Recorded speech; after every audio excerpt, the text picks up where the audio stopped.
I will call the meeting to order. We will start with the invocation. Mr. Black, could you please give the invocation? Yes, sir.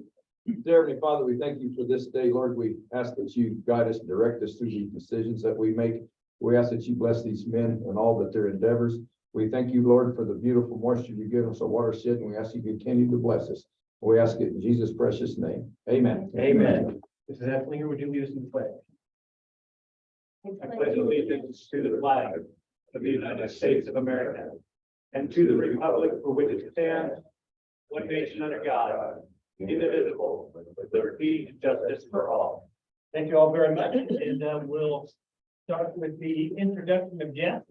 We'll start at the front row on the left. Good morning, board members. Thank you for the invitation. Eric Vasquez with the Bureau of Reclamation out of the El Paso office. Thank you. Good morning, Anna Donahue, EBID. Morning, everybody. I'm Gregory Bustillos, EBID. James Rice, South Irrigation. Scott Gamboa, EBID.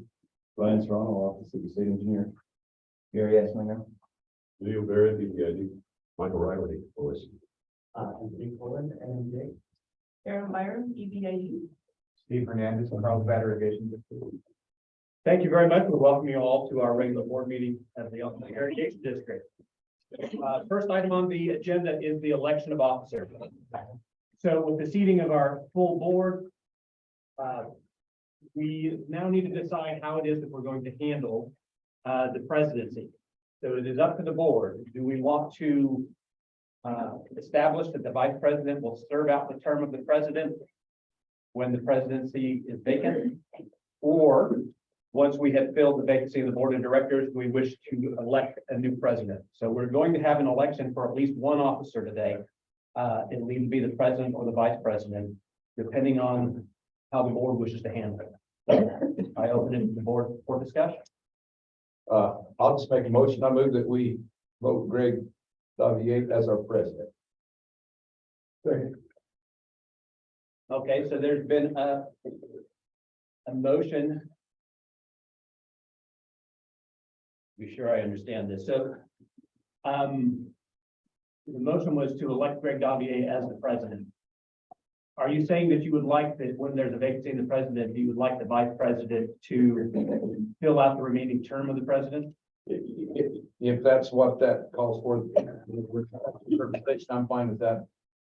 Okay, Do we need, because can you just open it up for a president? we can. That would say that we would like to elect the president. Okay, well, then I'd like to go that route. I want to go ahead and get this over so we have somebody sitting in that chair. And we can just move you in there. We still have to get a vice president. Very good. So then I will accept that as a nomination for Greg Davier for the president. Are there any other nominations? No. Hearing none, nominations are closed. We have a single candidate. We need to elect the vice president now. So we'll elect, depending on whether there's multiple vice president candidates, we'll elect by acclamation or do a ballot. Frank Paul is the secretary of the board. He is the sitting secretary. His position has not been vacated. And it's not going to be the sitting secretary. So with that, I open it to the board for nominations for the vice presidency of the board. You guys Nash, will you? Joe Paul Ladd. I have a nomination for Joe Paul Lack, vice president of the board.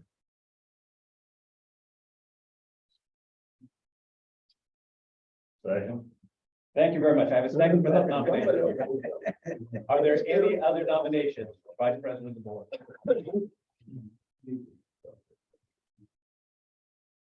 Hearing none, I close nominations. So we have a single individual for the president and a single individual nominated for the vice presidency. With that, I'll accept the motion to vote them both in by acclamation. Yes, I move that we accept them by acclamation. Second. I have a motion by Joe Paul Lack and a second by Frank Paul to elect. I don't know that I can do that, but I'm sorry. I don't know that I can do that. Okay. I believe you can. So we have a motion by Joe Paul Lack and a second by Frank Paul to elect by acclamation Greg Davier as the president and Joe Paul Lack as the vice president. Any discussion? Hearing none, discussion is closed. All those in favor, please signify by saying aye. Aye. Any opposed? In the opinion of the president, the ayes have it, and the motion carries. Thank you all very much. Our ordinary elections are in January, and we will have another election of officers in January. So at this point, we'll move on to the approval of minutes. We have the minutes from March 8th. I had 3 corrections, which I had mentioned to the secretary, but I will announce in the section regarding the permit for hatch was twice referred to as permit L107. That's incorrect. It was L017. Those 2 items have been noted to the secretary. Similarly, in the section on the manager's review, it states that there was an update from senior leadership on their department HR matters. It was on their departments. HR matters were not part of their presentation. So I asked that HR matter be struck. What, The where last- are you? So that's the manager review section. The last sentence.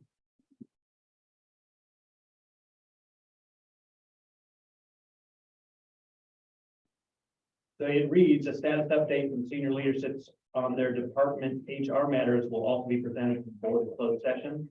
It should simply read senior leaders on their department.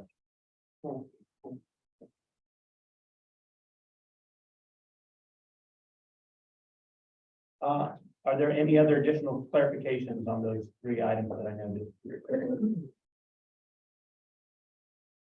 Those are the items that I noted for the March 8th minutes. Are there any other additions, corrections to be made? I do, Mr. President. Yeah. On page 8, on the maintenance side of that thing, discussion, we have, biggest issue is hiring mechanics within the CBO. Leo, I'll interrupt you for 1 moment. That's the March 15th minutes. Oh, I'm sorry, yeah, So we'll be right all there. right. Thank you, Mr. Barrett. Any other items on the March 8th minutes?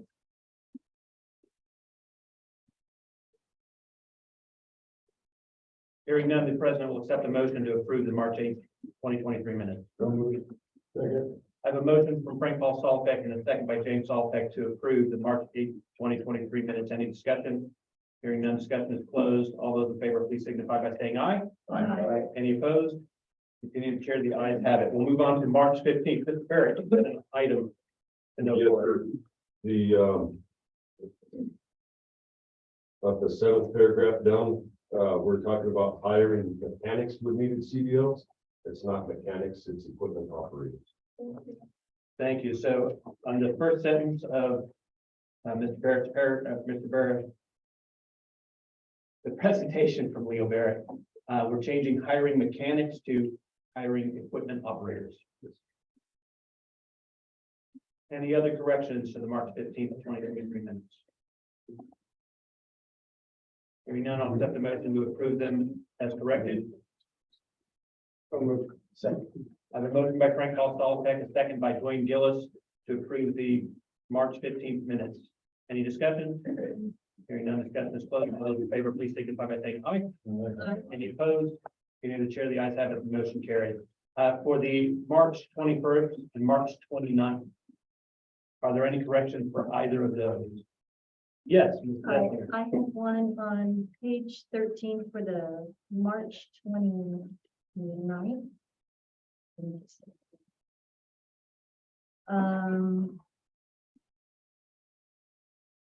Yeah, page 13, up where it says Tracy Esslinger asked if funds from grants can be used to fill in any grants.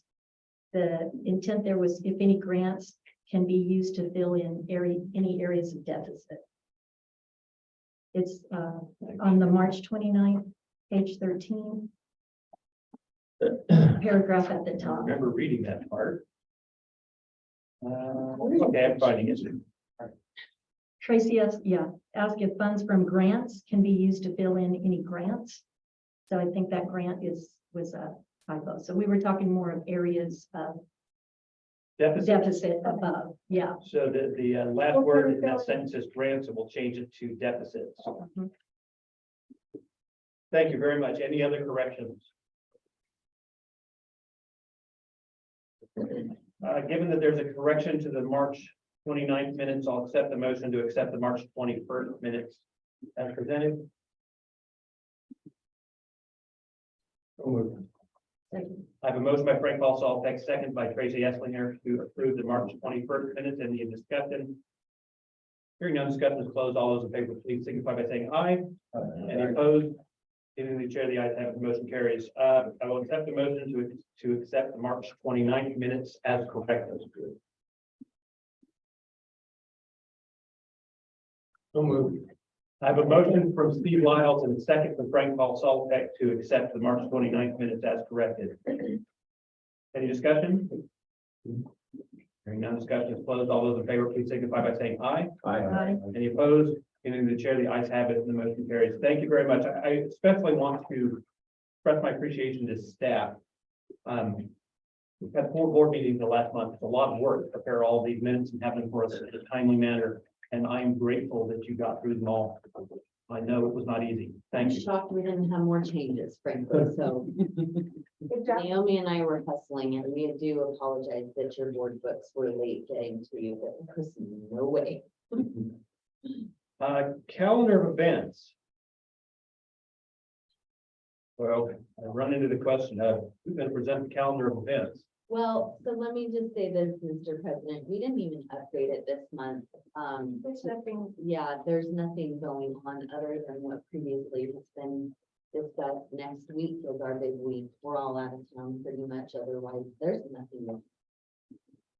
Very good. Do we have anything scheduled regarding board member tours that should be on the calendar at this point? So we're thought I had separate place I was gonna do that. We right can, in my notes, but we can certainly do that right now. We were suggesting that we look at dates for new board member tours.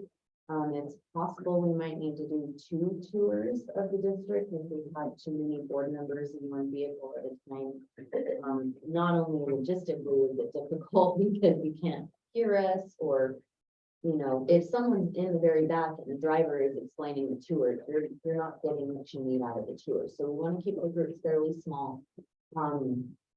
I would also like to mix the groups up. So have some south, have some central, have some north in each tour. So that there can be a full discussion of all of the district issues. How would you guys like to do those tours? And then specifically, we have some dates we've discussed working on doing some of those. So and I'll say that I don't see it elsewhere on the agenda, so I think this is the appropriate time to sort that. I had it in my notes, Greg, that I was going to do it under the committee assignments and Okay. getting new board members up to speed. The general. Yeah, I had in my notes that we were going to do it under committee assignment and education for new board members, education for all board members. So specifically for the new board member, if you'd like some more time to think about this, we can bring this back up in an hour or 2 when we get to that point in the agenda. All right, I'm hearing some nods for that. So we will be scheduling those. We will not work through that right now. So just to state for those that are unfamiliar, next week we have the NWRA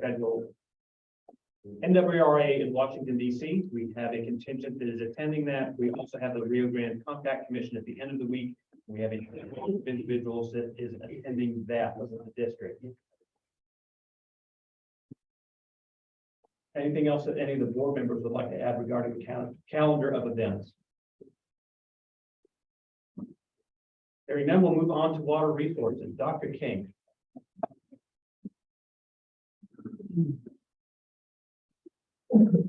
I knew I'd be right on time.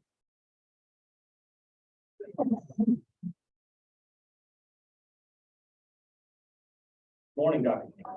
Morning.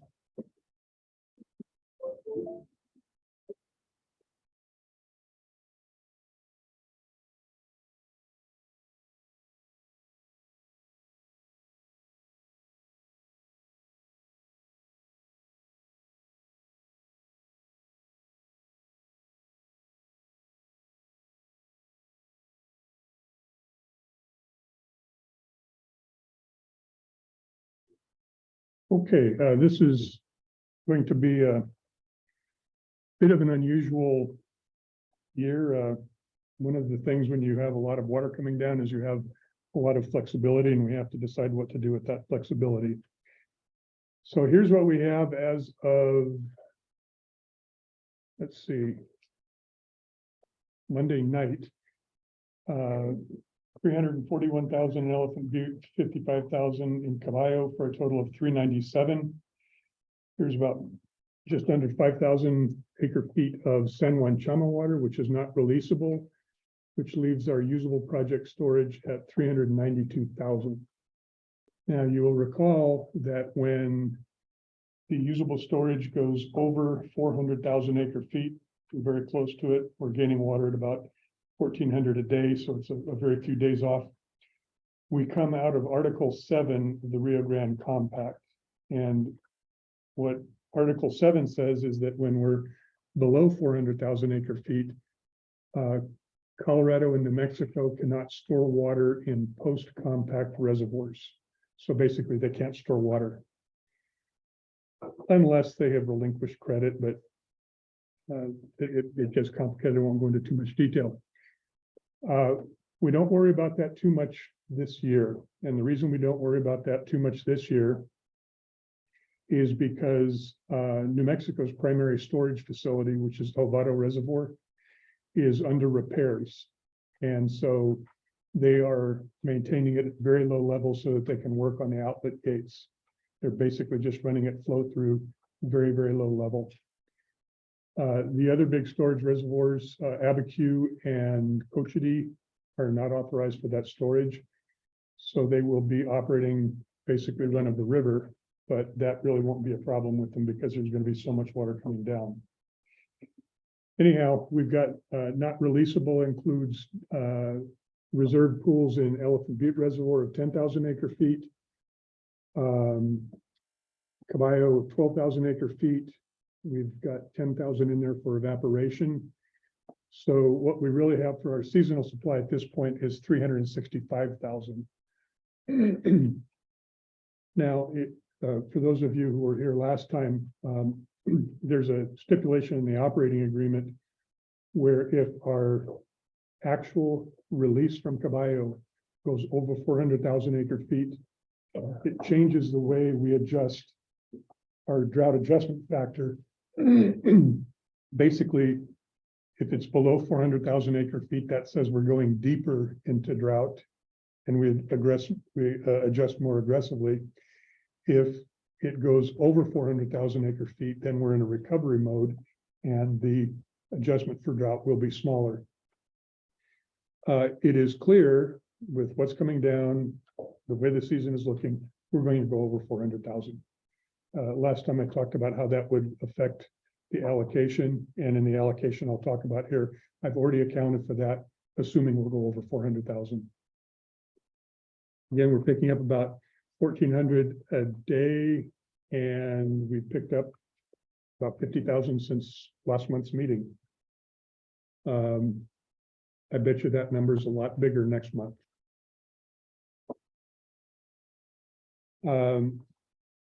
Yesterday afternoon, we did our first allocation. James Narvaez joined me on that. Taking that seasonal supply that you just saw in the previous graph, the process by which we allocate water is first you allocate water to Mexico. They're sort of that's international treaty, so it's the top priority for allocation. They are at 22,611. Now, if our usable storage goes over 600,000 acre feet, and the usable storage will be, usable supply. The usable supply for the season is what's in storage plus what we've already used. We haven't used anything yet, so it's all what's in storage. When that goes to 400,000 acre feet, stuck on 400,000 acre feet. When that goes to 600,000 acre feet, and it will, Mexico goes to an allocation of 60,000 as per the 1906 treaty. In this allocation, I am keeping Mexico on D1, so we're actually reducing them in proportion as per the treaty for this allocation. I know that later they're going to go to 60, but when that comes, we'll use the additional inflow to make it, to put them up at 60. There is a meeting tomorrow that I think, James, you're going to attend? Yes. Yeah. To get a little better handle on what Mexico plans on doing. The river channel between American and International is in pretty good shape right now because they had that big sewage spill. So the US actually spent quite a lot of time cleaning out that reach of river to get the sewage out. So it does leave that pretty clean. They are doing some maintenance on the Aceca Madre. But presumably they will come on when El Paso #1 comes on. It's quite likely. Next, what we do is we allocate water to EP #1. They had 71,860 of carryover. Their allocation then of this I should say, we take out the carryover water from the total storage and we wind up with 2003 water. That is water for this year's allocation of 206,000. And that is pretty bleak still. That's not a lot of new water yet. What that does is it puts us very low down on the D2 curve that we use to allocate water to EP #1. And we're just barely on the D2 curve. So that's why as you see, the split of the allocation of this year's water is pretty close to the 57-43 that you traditionally see. As the water supply goes up, that will shift in El Paso's favor because the diversion ratio that I've used here, 0.82, is well below what D2 would estimate for the diversion ratio for the kind of release we're going to have this year. We're going to definitely go over the 206 of this year's water. That gives them a total of about 136,000. EBID came in with 58,000 of carryover. We get 77,000 of this year's water, and that is a total then of 136,000. If we look at that as an allocation an allotment, and for those of you who are new, allocation is the amount of water the districts and Mexico have to divert from the river. Allotment means how much water the farmer has to order at their head gate. Okay, so allocation is to the district, allotment is to the farmer. And I guarantee you, I will mix those up just to see if you're paying attention. What this means is that we have, using our usual first cut, 90,600, if you take that 136,000, spread it out over 90,640 acres with a 55% conveyance efficiency from diversion to delivery, that works out to 10 inches. So that's what we've got in hand. We know with high certainty that there's a whole bunch more water coming in. And we'll talk about our options here when we get to the end. This is what the river looked like yesterday. Typically, when you've seen this graph, the actual flow at each station has been well below the average. Now we're bouncing right around the average. This is about to change because spring runoff is starting, and we're going to see a bigger than average surge this time, and I'll show you exactly why. You'll notice the big jump between Embudo and Otowi. Embudo is on the Rio Grande just above where Rio Chama comes in, and Otowi is just below it. So basically that difference you see there is what's coming out of Rio Chama right now. And that's the beginning of the spring runoff. I wanted to take a look at a few river stations just so you can see what's happening. Let's see, can I move Liz? Yes. Pardon me, Liz, moving it. This, you got to look at this carefully. This is from the USGS, and they have sort of a log scale. But you notice that in the last few days, it has gone from 600,000 up over 600 CFS, cubic feet per second, up over 1,000. And this is just the start of it. This is just the start of that runoff. Rio Chama is going to have a pretty good flow this year. What is Um, that dip, Dr. King? Is that an instrumentation error or did it actually fall off like that? Um, Thank you. That's sufficient. I'm saying some sort of upstream ops. I'm thinking Okay. some sort of upstream ops. They are running everything as flow through, but there may have been some reason why they held up water at, would have to be Abiquiu. I don't remember seeing that in the Abiquiu hydrograph though. This, and pardon me, I had to go to a different source to get this. Colorado Department of Water Resources maintains the river gauges up there. But this is Del Norte, so this is the headwaters gauge on the main stem of the Rio Grande. And you see we come chugging along here at 200 CFS, and then just in the last few days, we're up to 800. And, you know, you see it kind of moves and pops, but it's definitely starting to come down, and it's going to come down pretty big. This is the precipitation up there, and this is definitely improved even from last month. Again, on the Jemez, that's the reason that's so large is because if there are 2 snowflakes on the ground, that's more than average. So 2 snowflakes divided by 0 is still 462,000 or something. So you see the problem there. That's why I put an asterisk by it. But the precipitation is reliable. That's cumulative precipitation. That doesn't play the same games that snowpack does. But we're looking at 153 and 171 on the upper Rio Grande and Rio Chama. Those are the big sources. So if you're going to have good snow, those are the places to have it.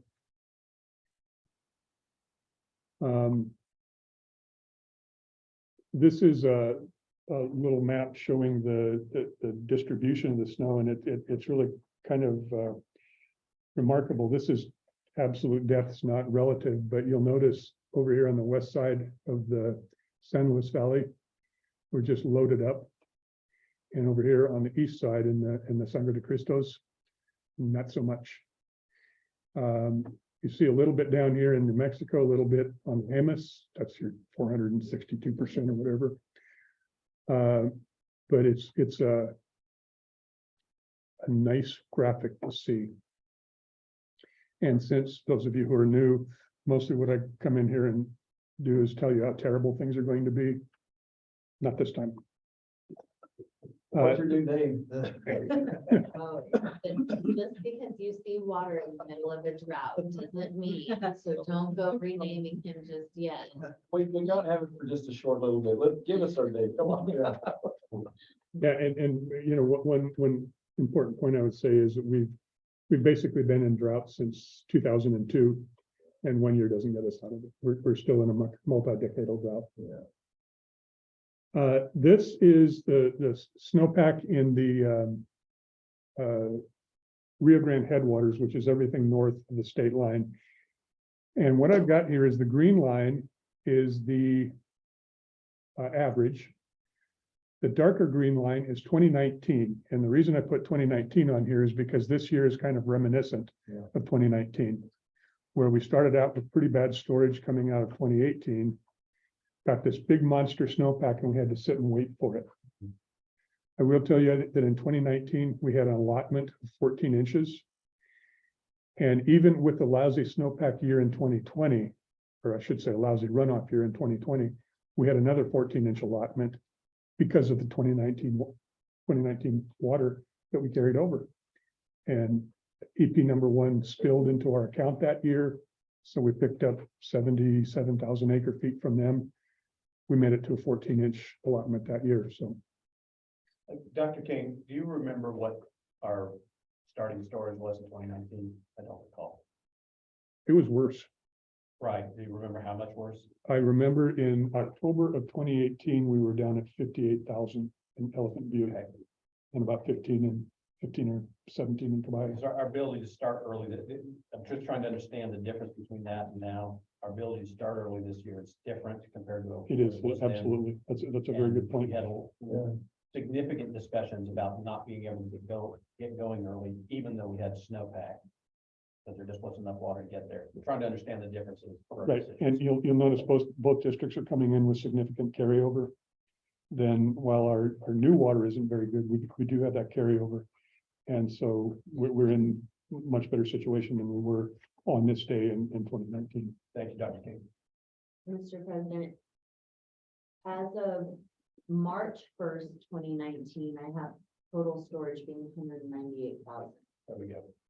That's So brutal. We're 200K different, double. No, that's total storage, not, That's Right. total storage. Right. No, I got that. First. That's essentially, we can't get any water anywhere with that amount. and we've got more than that of this year's water. Right.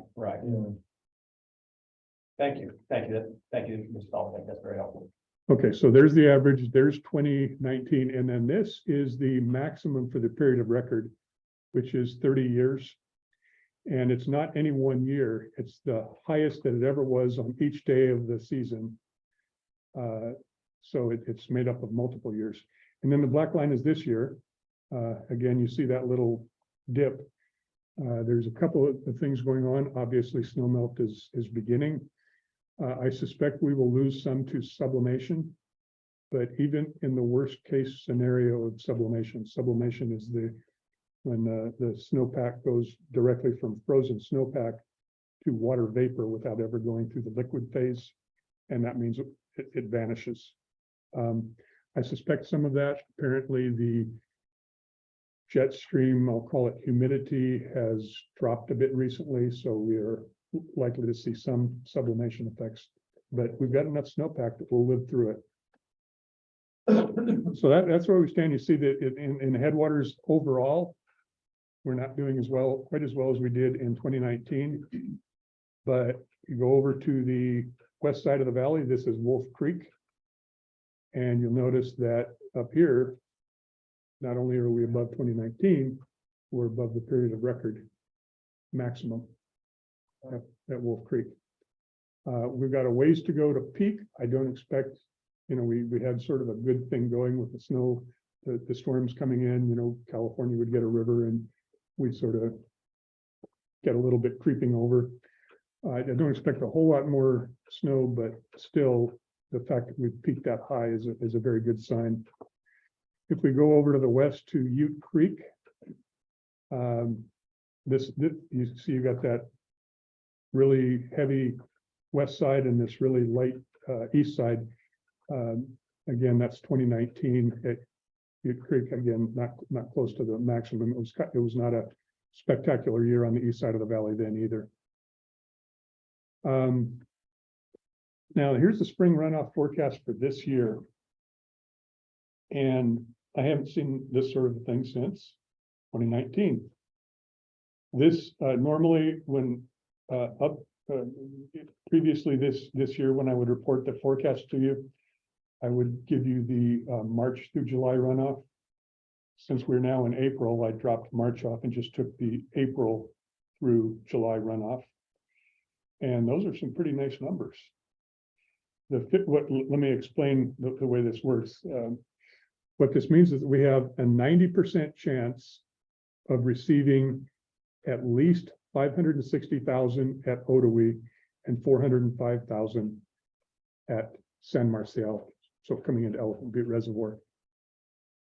We've got a 50% chance, so even odds of getting 780,000 at Ottawee and almost 600,000 coming into the reservoir by the end of July. So that's a lot of water coming in. 213% of averages are 50%. I've run various analyses, even using the 90% exceedance, which you're pretty safe with this one. We're definitely, we've got 10 inches now. I'll explain later. 12 inches is a virtual certainty, and 14 inches is highly likely by, perhaps as early as next month. One of the things that if you've been listening to these for a while is that I say that they don't do very well at these forecasts anymore. You've got a changing hydrology with the warmer watershed and things. And they don't do very well, particularly at low runoff years. But this is a high runoff year, and I thought, how do they do in high runoff years? So I went back to 2019.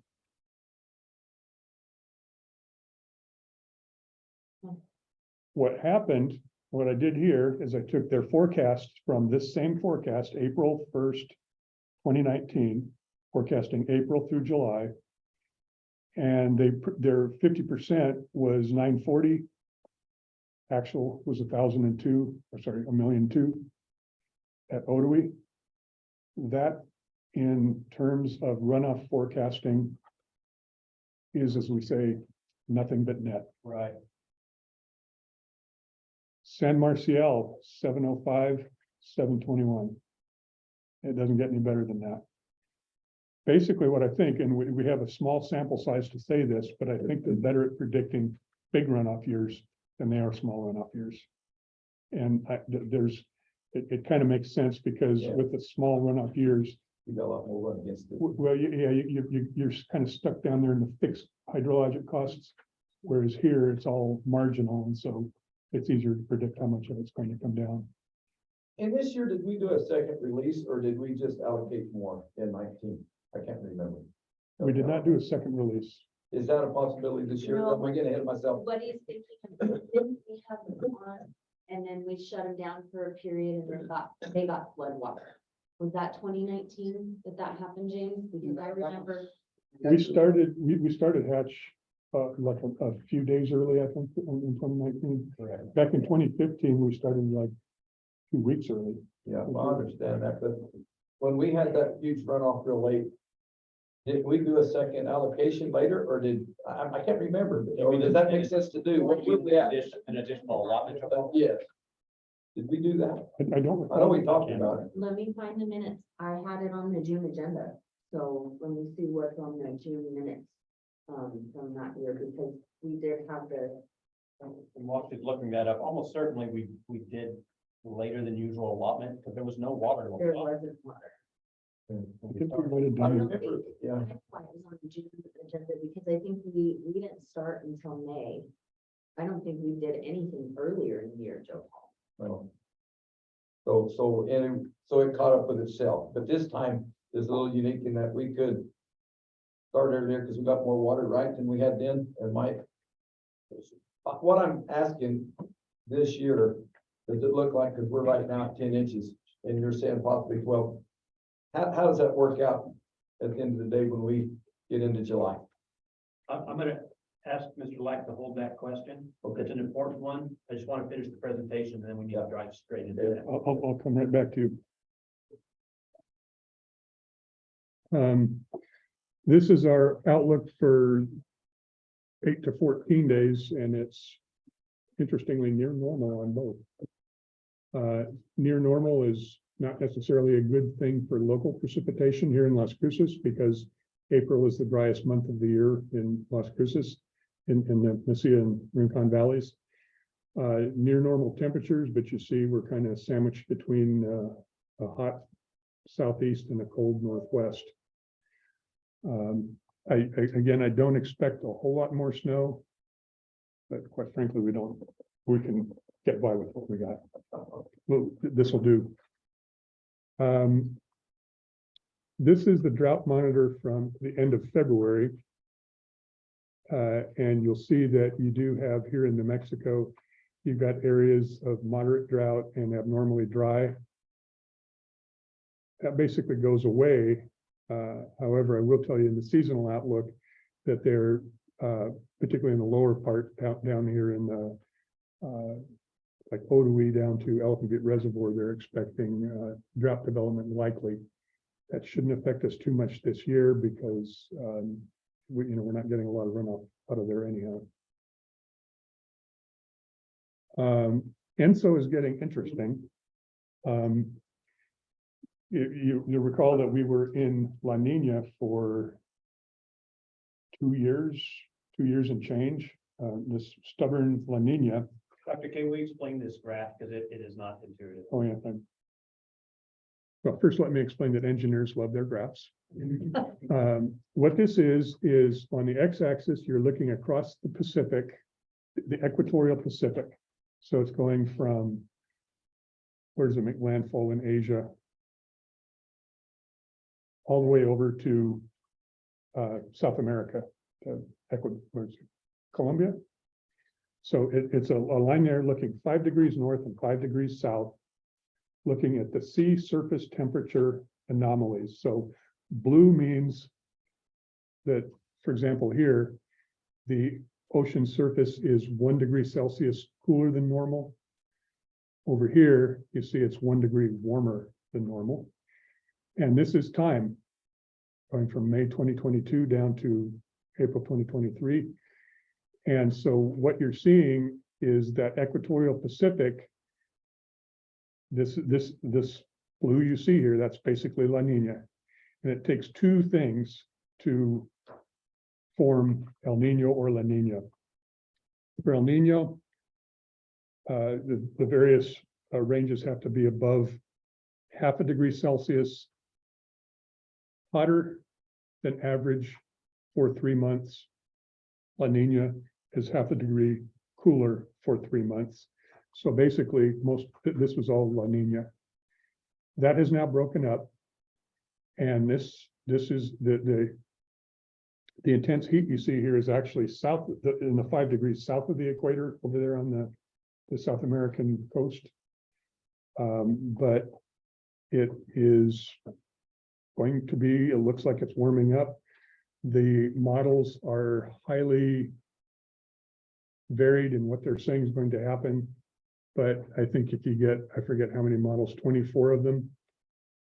One of them says, now we're going to stay neutral. Everybody else says we're going to be positive, probably positive enough to generate a El Nino conditions.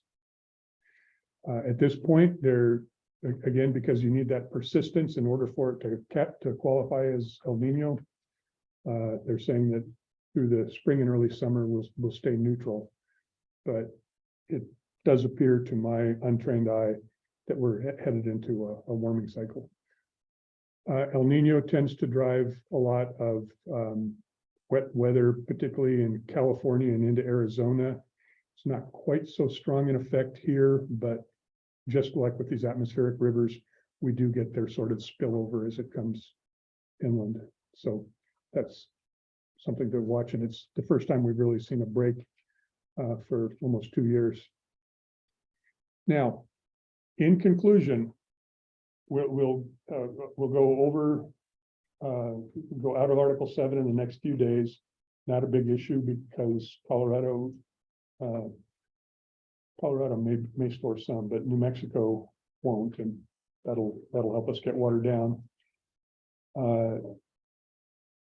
In talking with the El Paso district, and again, we haven't talked to Mexico about this yet, that will be tomorrow, but we are planning an initial release for all the way down to El Paso on May 12th.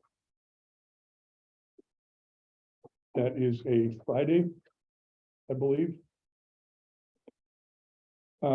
Mexico, again, we don't know, but the only qualification we're getting is that they're doing some maintenance on the Seca Madre.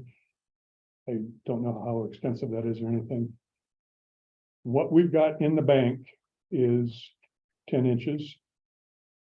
We are looking at a substantial spring runoff and inflow for a 12-inch allotment. And I'm phrasing this carefully because I don't allot water until it's in the reservoir, but it's virtually certain. And by virtually certain, I mean 95% confidence to get to 12 inches. And I think I will be amazed if we don't get to where we can do 14 by sometime in May. Mr. President, I have your information. Thank you, Ms. Alpert. So the initial allocation and allotment were both apparently done in April of 2019, and we started our allotment at 6 inches. The very next month in May, we went to 10 inches. And then in June, we didn't increase at the regular board meeting, but we held a special board meeting on the 21st and we went to 14 inches. Now, I'm really happy to see Ryan's in the room. And Eric can tell you how many traps we had to run for farmers that year. We had a lot of problems with over diversions because we told them in April they would have 6 inches. They kept pumping. They were planning for pumping. And then by June, even though it wasn't technically a late allotment under the settlement agreement in 101, it was still so late and so much of an increase that a lot of farmers could not adjust. It was just too much. And so we had a lot of over diversion letters we had to answer. We had a lot of accounting issues we had to resolve with the state engineer's office. And I would suggest to you that while it is not your practice to allot water that you don't have already in the bank, what you will probably want to do is get as close as possible to what you think you will have and stand on it or not increase majorly. Plan for leaving some in the reservoir. Because if you do a major jump, what happens is you're allowed to, but it comes off of next year's water. So it will be subtracted as though you didn't use it this year. You can get it out there, you can use it this year, but it will be basically subtracted off of next year. And that's gonna hurt your diverse croppers big time. The diverse croppers are gonna be the ones that can't really adjust, but even the pecan growers are gonna have to do some planning to make sure they're not pumping too much. So, when we talked about this internally as to how this information would be presented, Eric and I had the primary concern of give the farmers enough to plan safely so that they're close enough to what they're going to end up with. Because if you let them, if what happened in 2019 happens again in a year like this year, it's gonna be a big problem for them. We should have learned our lesson. Yeah, I remember something like, that's why I was bringing all that up, because I remember it was kind of a bust. It wasn't a late allotment. No, Technically speaking, it wasn't a late allotment, but what we did was we jumped them too much. Within a month and a half, we went up 8 inches from where we originally started. And farmers had been planning for pumping and we didn't even open until June 1st. So they were still pumping. And then on June 1st, all of a sudden they started out with 10 inches, but then they were jumped to 14. And you had a lot of last minute water brokering, last minute, just trying to get the water used. Lots of water left in accounts here, lots of over diversions with the state engineer's office. Mr. Solopek. When did onions come off? June, July, so you can. okay, the crop we got planted now, James, comes off the last week of May, starting, now it dovetails, not every variety gets that week. Now down here in Cruces, of course, it's a good, probably 10 days sooner. Somebody in Cruces can verify that. But I know, up there in Hatch, we start last week of May with our earliest granules, and then we go all the way into the middle of June with granules. And what's the last? The student comes off. That was the number one concern they had was that Hatch got left with a bunch of water because on June 1st, they were harvesting, couldn't use it. And then they had 14 inches they had to use, but they had already pumped all of it. So a lot of my over diversions were in those areas of diverse croppers who really didn't plan, they planned for a short water year. And then all of a sudden there was big water in the EBID system and that didn't fit into the plan. So this And they late, couldn't even use it. because it was late, that was the problem with that. Depends on when you start, see, if we already started, we want to and give that much more water, but then If you you can pump start it early. in. But see, that year in 2019, we didn't start early and we missed the late guys, so cotton down south didn't even get the benefit. So really, we just ran 14 inches from the Middle Valley and the Middle Valley is your most. So, Mr. Lang, getting back to the question that you were asking. For various levels of allotment, how early do you need to start receiving water to use it all? Earlier the better. Yeah. Well, I understand that, I'm trying to Yeah, get you an idea to know the put it- boundaries. If we go to 14 inches, when do you have to start receiving water to use? If we could get 14 inches, we'd love, I mean, and it's already on the 12th. So if we could kick that to the first, that wouldn't hurt. I think the farms up there like that, but if we're gonna come back to a moderate deal and hit 12 inches and allot that, we can leave it at the 12th, in my opinion, but I think we need to be somewhere in that area so we can plan on it. But Thank you. what's your deal? Would you rather go May 1 or May 12? Yeah, we get 14. 14 inches. What about 12 inches? Well, then we probably go with the set date. You know, one thing. That's useful, thank you. The way to really clarify what's going on here. First off, for example, Mexico's gonna go to 60,000, but they're not gonna use anywhere near that because they're not gonna have it until May 19th or so, right? So they just won't have enough season to use the 60,000. If we got to June and this runoff looks as good as it's looking right now, if it starts to play out, if we didn't have this FDR cap, I'd say go to 3 feet. You won't use it all. Right. You'll use 18 inches, maybe 20, to get that water, get it out there on the ground, recover the system. But that would, I mean, when calculating the water usage, the assumption is that you use all of your surface water allotment. So that would be 3 feet plus whatever you've already pumped. And that's going to put everybody in the district over practically, Yes, right?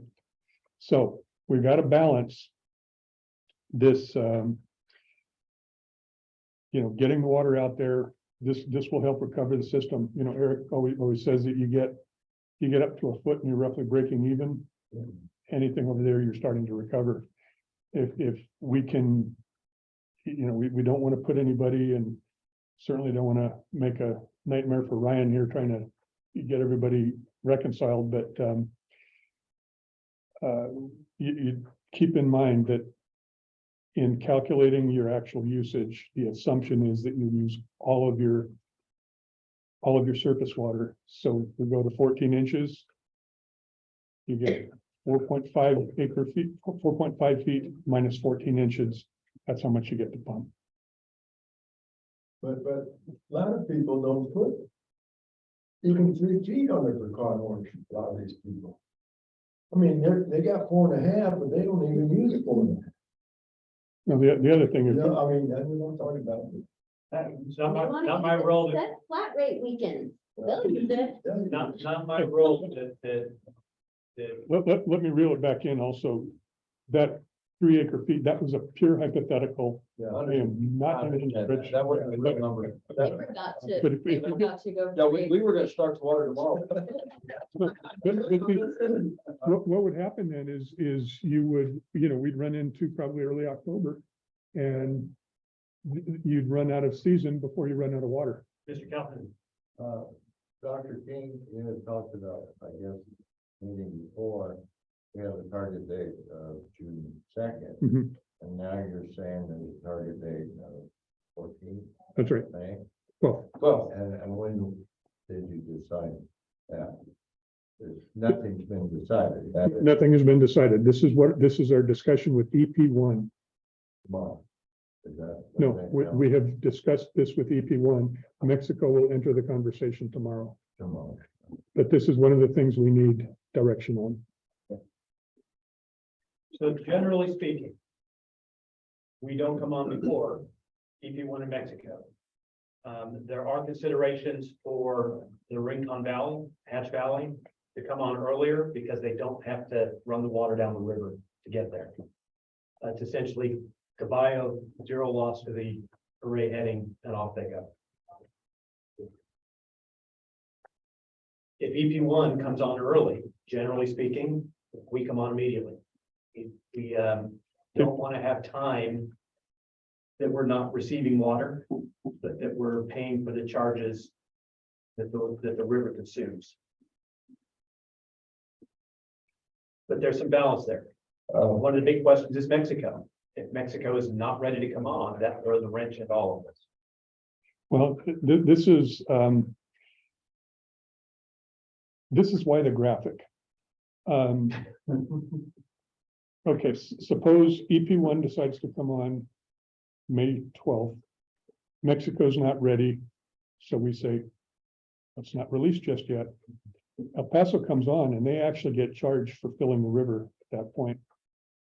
Because if only one district is releasing and they are charged, we call it release accounting, and they're charged for the larger of release and actual diversion. Well, I guarantee you, at the beginning of the season, you've got to fill up the river, you have really high seepage losses, as the river wets up. So I guarantee they'll be charged for the release, which means they will actually get less water down there. It helps our diversion ratio. However, it means that if they do go over their carryover spill cap at the end of the year, they will transfer that much less water. So Will they want to store water? There for any reason? No way. El Paso, Yeah, I think that it's pretty much inevitable that El Paso will have at least 150,000, quite possibly up to 232,000, which would trigger a spill of carryover. Because they're coming in with 70-something thousand. They just can't use it as fast as we do. And even running into October, they'll barely put a dent in it. So this was actually the New Mexico case in Texas versus New Mexico. The response to Texas was there can be no damages for under deliveries at the state line because El Paso #1 has received everything they've always called for. They are limited in what they can use, both in time and quantity, because their largest water user, city of El Paso, can only use water so fast, and they only stay on for so long. And so they basically are pretty fixed in what they typically use. We know they will carry over large amounts of water in a year like this. They try to minimize that by coming on early, staying on late, but they don't have the demand from ag that we have. And so their rate is pretty constant for the city of El Paso. So New Mexico's argument was, how can you have been damaged? How can there have been a breach of the compact if you're receiving everything you're supposed to receive and you're not calling for any more because you're limited by your capacity? That was their actual defense. But that's a reality that we know they're going to carry over water. Now, the question is, do you get more water by letting them come on early on release accounting and wet the river? Or do you get more water by letting them carry over and then spill it into our account for next year? Then you also have to ask, do you want to start next year with water or not? Right? Because that could be where the water comes from. In a year like this year, it's like rolling the dice. We don't know how it's going to go because we don't know how much water we're going to have. We don't know how much they're going to be able to get through. They may stay on until November. If their largest water user goes and negotiates with their board, they might stay on in so we don't necessarily know how much they will carry over. We don't know where that benefit will come. So you kind of have to make these decisions in, in a room that's less than clear. Dr. King, last allocation is made when? Pardon? The last allocation for the year is made when? When do we make the last allocation? The last allocation, Correct. October. So, assuming for a moment, Clear as mud again, go ahead. assuming for a moment that the stream flow forecasts are correct, and that the total seasonal supply is north of 1 million acre-feet. Más o menos, where did that put EBID's allocation at that October meeting? We will only allocate up to 790,000 of this year's water. Okay, Plus we've got carryover on there already, so that gets us closer there. right? The diversion ratio associated with 790 is about 1.21. Yeah, I expect, well, in 2019, we ran at 0.86. okay. So we're still way short of D2 due to our, basically recovering our system. So I was running some scenarios and I could see us having water sufficient to go up over 20 inches. But I think 20 inches if we were allotting it, but I don't think we'll allot it. What's the allocation number, más o menos? So what, The allocation number, I'm trying to figure out how much the system can even take from now until October, the allocation number? Oh, or EBI. Um, Yeah.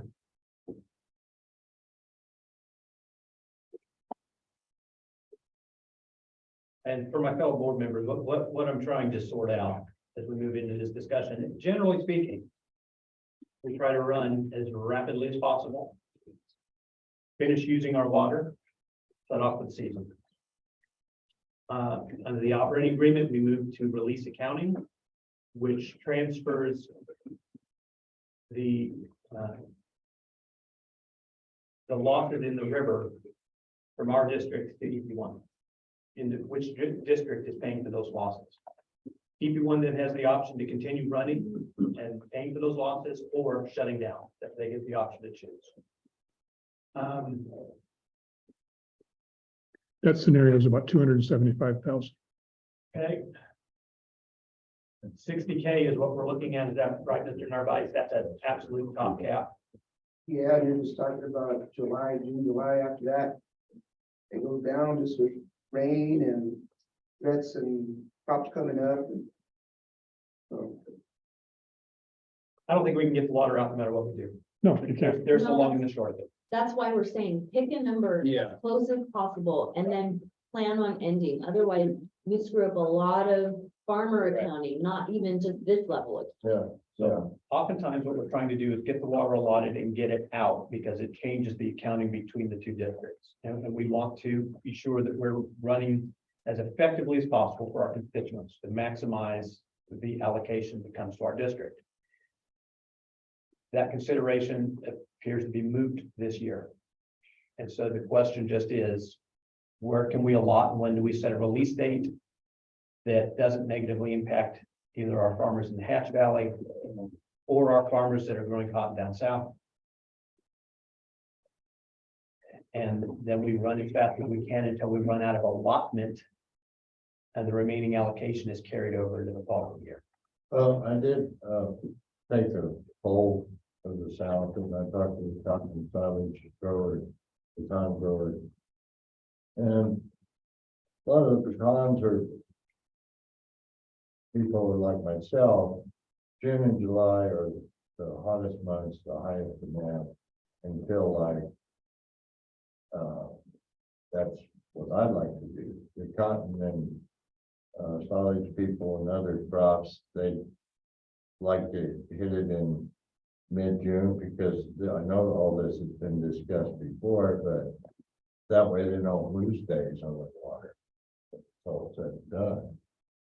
But I guess on the average, it was still 2 seconds. We could live with that, moving it up too much, and this is what I'm trying to understand. I understand the north needs, but in the middle, like fruits and seeds, what I just tried that area up there. What's optimum for your all? Well, say everybody wants June, July, for sure, you know. And I think, you know, we go to May 12th. I think it'll work. For most people up here. Understand that June and July are covered in any case. Yeah. Right. Okay. Yeah, I got that. Was that your point, Mr. Narvaez? yeah, I was gonna say, for sure, we're gonna be June, July. Yeah. Even with a May 12th, June, July, we're talking about getting second week of August.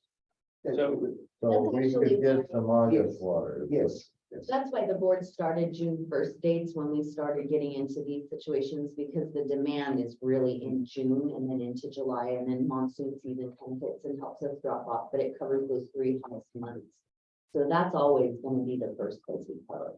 So So, Sam, the rule of thumb that I use, we can get 4 inches of allotment out when the district is running full blast per month, 4 inches per month. So, if we do a 12-inch, if we get to a 12-inch allotment, we're running from the middle of May to the middle of August, if it doesn't rain. If it doesn't rain. And if it rains a lot, then it just keeps pushing that back and back and back. It can vary some from that, but that's really close. 4 inches of allotment per month. Beyond that, we're exceeding the delivery capacity of the system.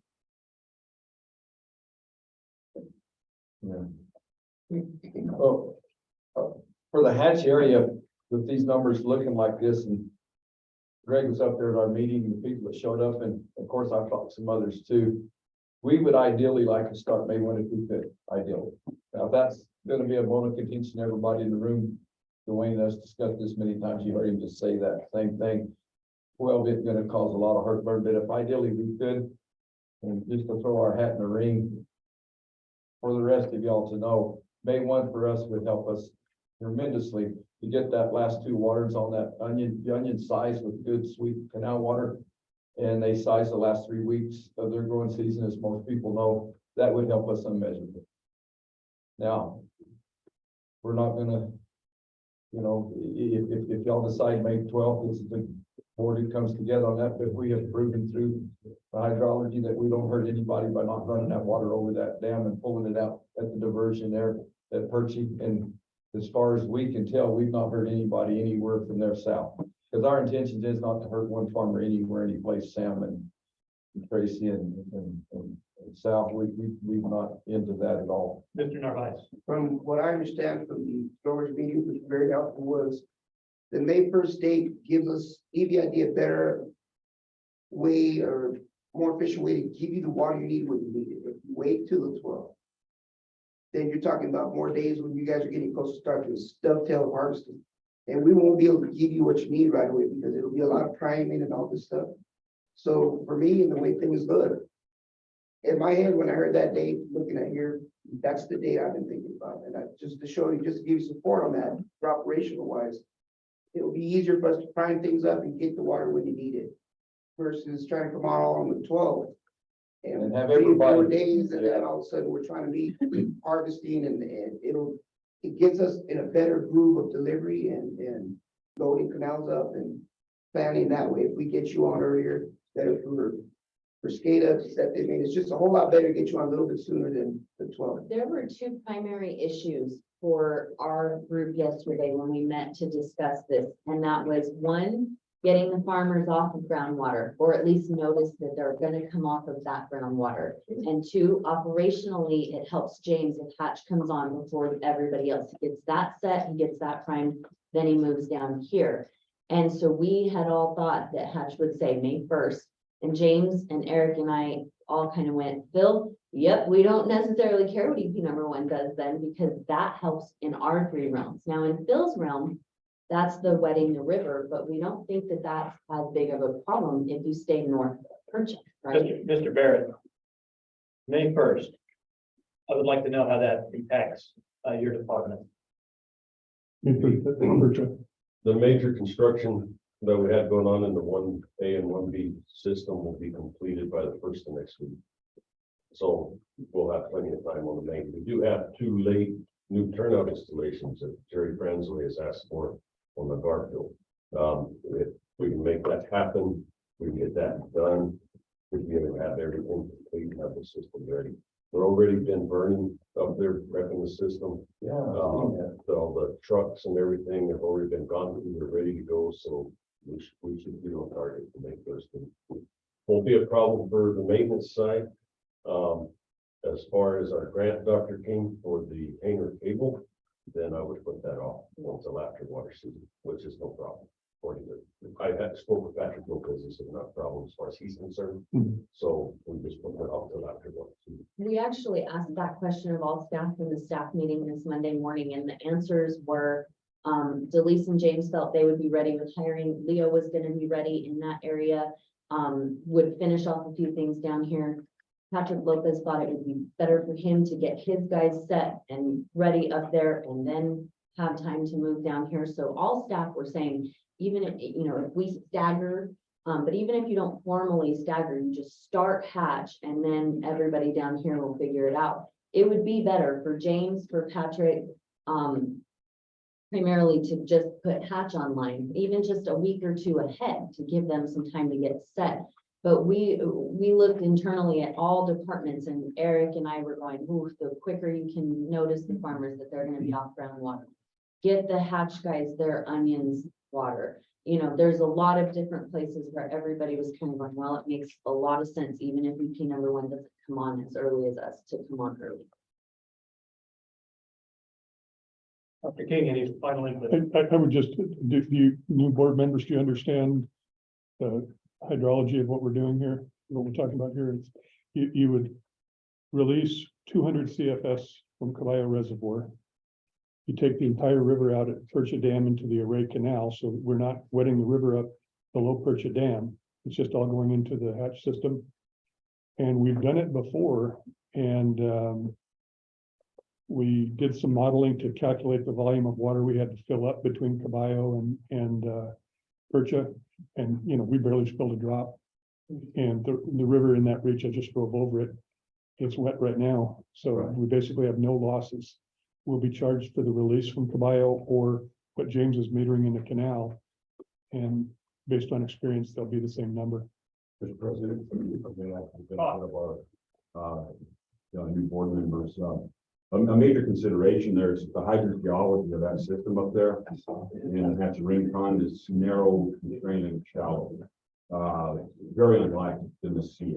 So what Dr. King is explaining, certainly makes sense from a hydrological point of view. It's very doable. We've done it before.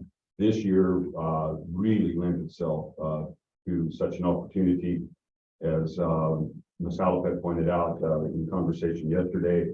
Understanding that we've had about a month and a half of pumping already. Okay, there's counted toward the FDR that Mr. Serrano was charged with enforcement. So the sooner we come on, wherever we come on, and throttle back on dependence on groundwater, better assures for accounting purposes that we don't end up in an over-diversion scenario. Yeah, Mr. Narvaez. If I could just jump in, my other question that you may get, especially in the southern end, is the way we do the accounting for each of the different areas, southern, central, and north. We do have a separate budget just for every diversion. So they are on their budget.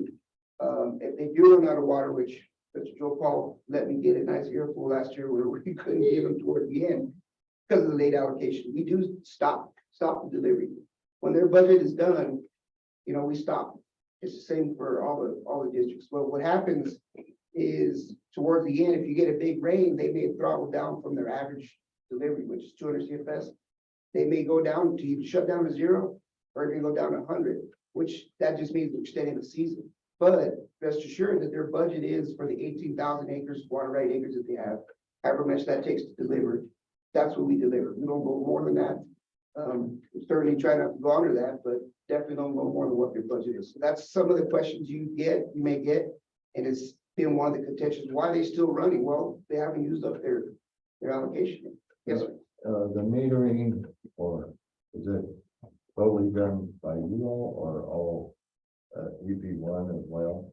They tend to spot check us. Yes, it's EBID's, our own crew does the measurements. We account for all our water. We have had spot checking here and there whenever the Bureau may question something, or even EP #1, we spotted them a few times. But our stuff is transparent, it's out there on the internet. So we do our own monitoring.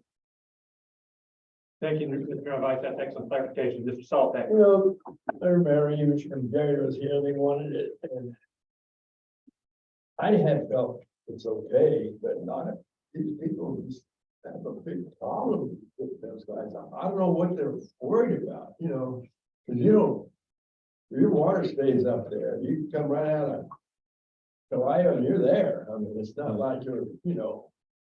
And I think, I don't know, was it El Paso complained or a couple of years ago? Yeah, or- Paso doesn't care. Huh?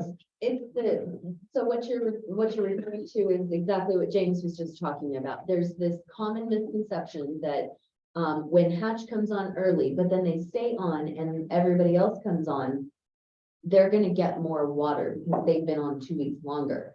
The reality is we have farmer accounts, we have individual budget area accounts, and then we have the district account. And we have to keep within all 3 of those. And so we start at the top, but then we break it down and we have budgets for each area we deliver to, and you don't go over your budget in those areas. We know But that. what happens is farmers aren't using their water. They won't call for it. So then they end up, hatch will blow through a bunch of their water. They'll get storms. They'll end up staying on, but they are using their water. So then they'll basically stay on longer because they have used their budget, but then we're delivering stormwater to them. If you don't call for your water, you sometimes will get caught in that situation where we run out of our budget, we shut down delivery, but you still have water in your account. That's what makes them very angry down south because they wait to order their water for cotton later in the year. Mr. Chairman, Dr. King. one important, I think, conceptual thing to consider here is that when we're talking about an allotment of 12 inches or 14 inches, that is a volume of water. It is not a duration.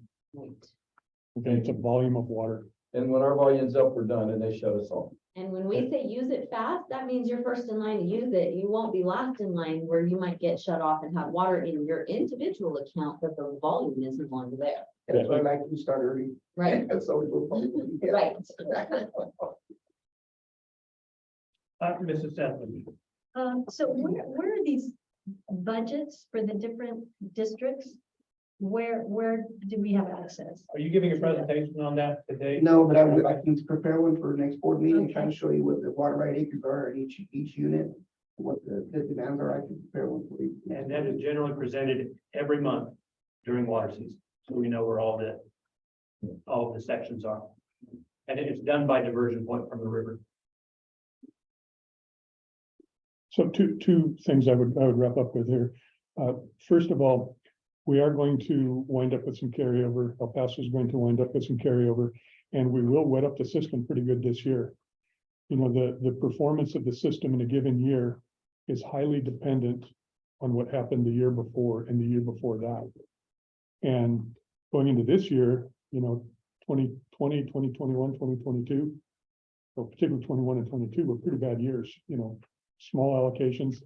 So we've got a lot to recover from that. But we will set the stage for a much better 2024. And, you know, hopefully there's not one of those just absolute dismal snowpacks that, you know, breaks all the records. But if we get a decent snowpack, we should be having a good 2024 as well. We'll be survivable going into 2024. Anything more we get in will just be frosting on the cake. Mr. Saltek. I've noticed this year it's so dry. We're putting on more than 4 to 6 inches because I talked to all my managers, my boys and them, but they say it's taking longer than hell to irrigate. It's just sucking up that water like crazy. Now, if we had some river water, it would be all right, but second irrigation probably be a little better, but we're pumping the heck out of it. Our pumps right now, they're going 24/7 and it's not going nowhere. It's not like that. Our 6 and 7 hour sets are going 10 and 12. So it's almost double, James. I don't know where yours at, but that's kind of where we're at. That's gonna hurt us some. Well, we went up that ground though, and you know, we've lasered, we've ripped, we've done all that, so that ground's just like a sponge, but I'm like you, I sure trying to push that one. I was wanting windy days to run it down. Push it. Try to push it, that didn't help, but that's which way to go. You sure don't, you don't want to go into the wind, you want to turn it the other side. Then I get mad at irrigators when they try to go against that wind when it's already slow. Man, turn that sucker around, go with your wind. I concur, it's been a fairly dry winter for us. Oh, one last, and this disregards the allotment, rather than the startup time, but, I know James was here in 2012. Joe Paul, were you here in 2012? I don't think so. Okay. No, was not. That was kind of a broken year. But I remember that James and I made a recommendation to the board for an allotment. I think we recommended, remind me, James, 12 inches, but we'd probably make it to 13. And the board said, well, let's just go straight to 13. And we said, oh boy, I don't know, that's going to be cutting it close. And it was cutting it close. And somebody said, well, we won't challenge your judgment again. I'm telling you, you've got 10 inches. I am not giving you the same caution on 12 inches this year. What about 14?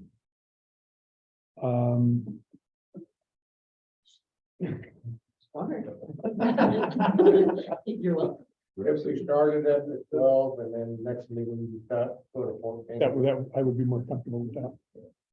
And it's still May. I mean, we're still in April, right? And- What I'm and- cautioning you on is don't go until the end of June and then No.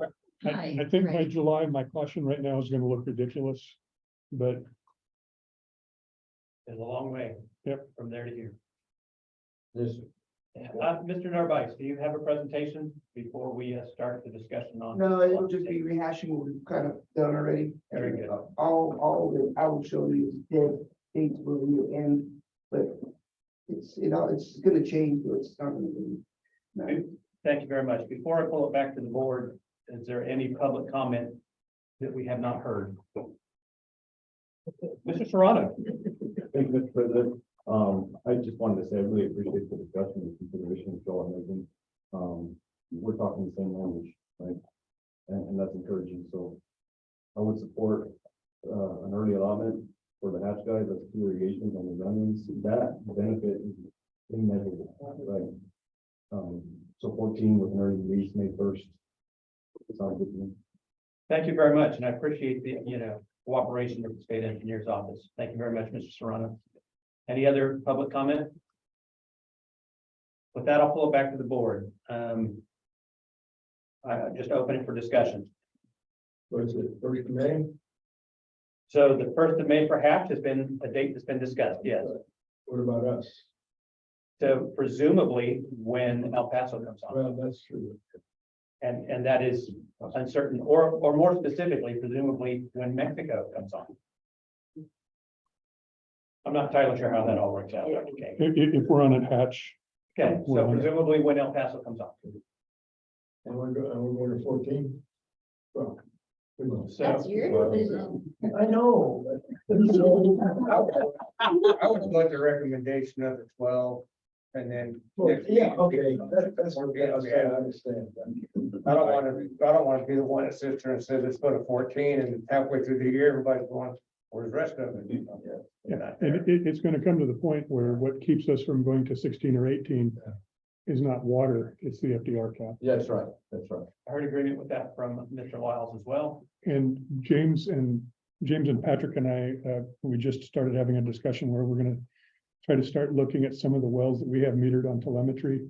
If we can associate areas with them, we can kind of get a handle on how much at least those farmers have used in terms of groundwater so far, so we can develop a feel for that. So hatch May 1st. 12 inches. So let's, Do you need a motion? we will, is there any, let's just start with the allotment. Is there, the suggestion was to allot 12 inches today with the expectation that we will move that allotment to 14 inches at our May board meeting and hold there. That is what I've heard. And did I misunderstand that? And you will come on when Paso comes on, Correct. or Mexico, whatever. you choose.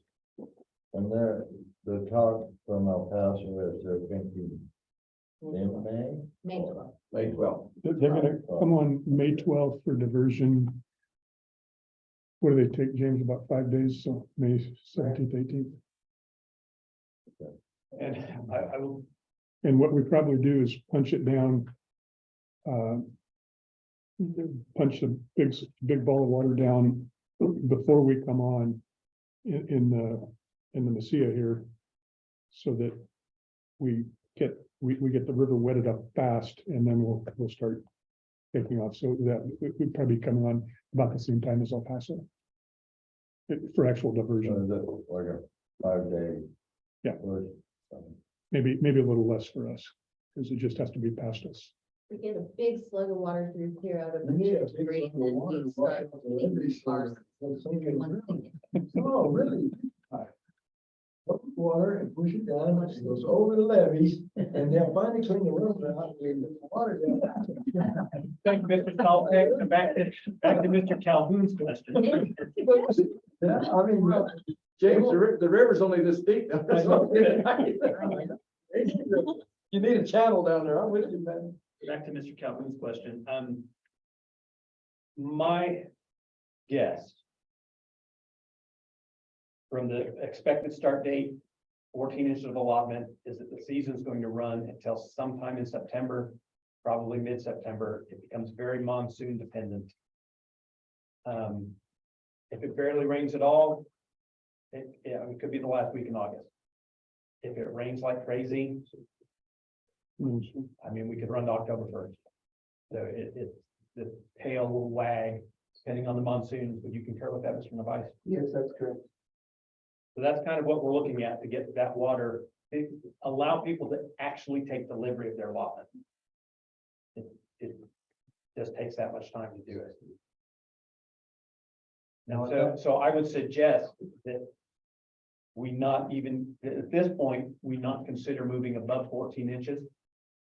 We just run the real risk of allotting water to people and them not being able to take delivery. And that impacts Mr. Serrano's work. It certainly impacts our farmers. We want to try to stay away from allotting water with no possibility of delivery. Should we be talking about that 2 additional inches now? If we're not gonna. Go to 14, I think we're gonna fine. Say 12. Is what- I think we're fine waiting to the May board meeting to ensure that we're actually getting inflows into the reservoir that will get us there. What I wouldn't suggest is if the water's coming just as fast as the river will take it into the reservoir, and that we get to the June board meeting, there's enough water to increase the allotment further. Where I'm sitting today, I would say we push back against that because we run the risk of allotting water and not being able to get it delivered. And that has a realm of negative impacts. And we will carry it over for next year. Correct. We'll get it allotted next year. Just, we want to be very, very cautious in over allotting. I must confess, I don't know exactly what that allotment number is that puts farmers at risk of going over. I'm sure it varies widely from farmer to farmer, but we'll try to get a handle on that before the next meeting. Well, the later in the season you are, Yep. the higher the risk. Right. So ideally, what we would do is stand on a number, end our season, even if we go into flood ops and are delivering flood water, end the release season for us, and know by October, November, December, generally what you're gonna start the year with, so you can start projecting those numbers for farmers for next year. Any other general discussion? Mr. Saltek? Flat rate, what would you do? 5, 4, 5? Not that many. How much water do you wanna get out there? Over the years, we've done, efficiencies on flat rate weekend. And we found that it's close to 6 inches for flat rate use for flat rate weekend. So if we had, full allocation, we would give, or an allotment, we would give them an irrigation for every 6 inches. But since we've been on the lower end and we've only gotten 4 to 5, we still giving them at least 1. Okay. So with the 12 inches, that's 2 flat rates that we should plan on scheduling. I'm not prepared to give you a schedule on that, but I'd like approval to then start to plan with that and get 2 flat rate weekends coming up early June, a little bit into July. When I coordinate with the EP.1, I coordinate with the cotton runs, so I can make sure that that's the best place to put a flat rate weekend. But typically, we give them at least 2 on the 6, 12-inch allotment. They would have at least 2. So if you could throw that in there also for a approval, that way I can get planning on that. And I'll prepare for that on the next meeting, a schedule of when that fits there. That's really gonna help you with PR to get 2 flat rate weekends this year. Thank you, Mr. Narvaez. Any other questions? All right, I would ask for a motion on the allotment. I'd say 12 inches and then patch the one on the first. So we'll do the date as a separate motion if we may, Mr. Saltek. So I hear a motion. to I allot second 12. the 12. I have a second from Mr. Lack for the 12. Any discussion?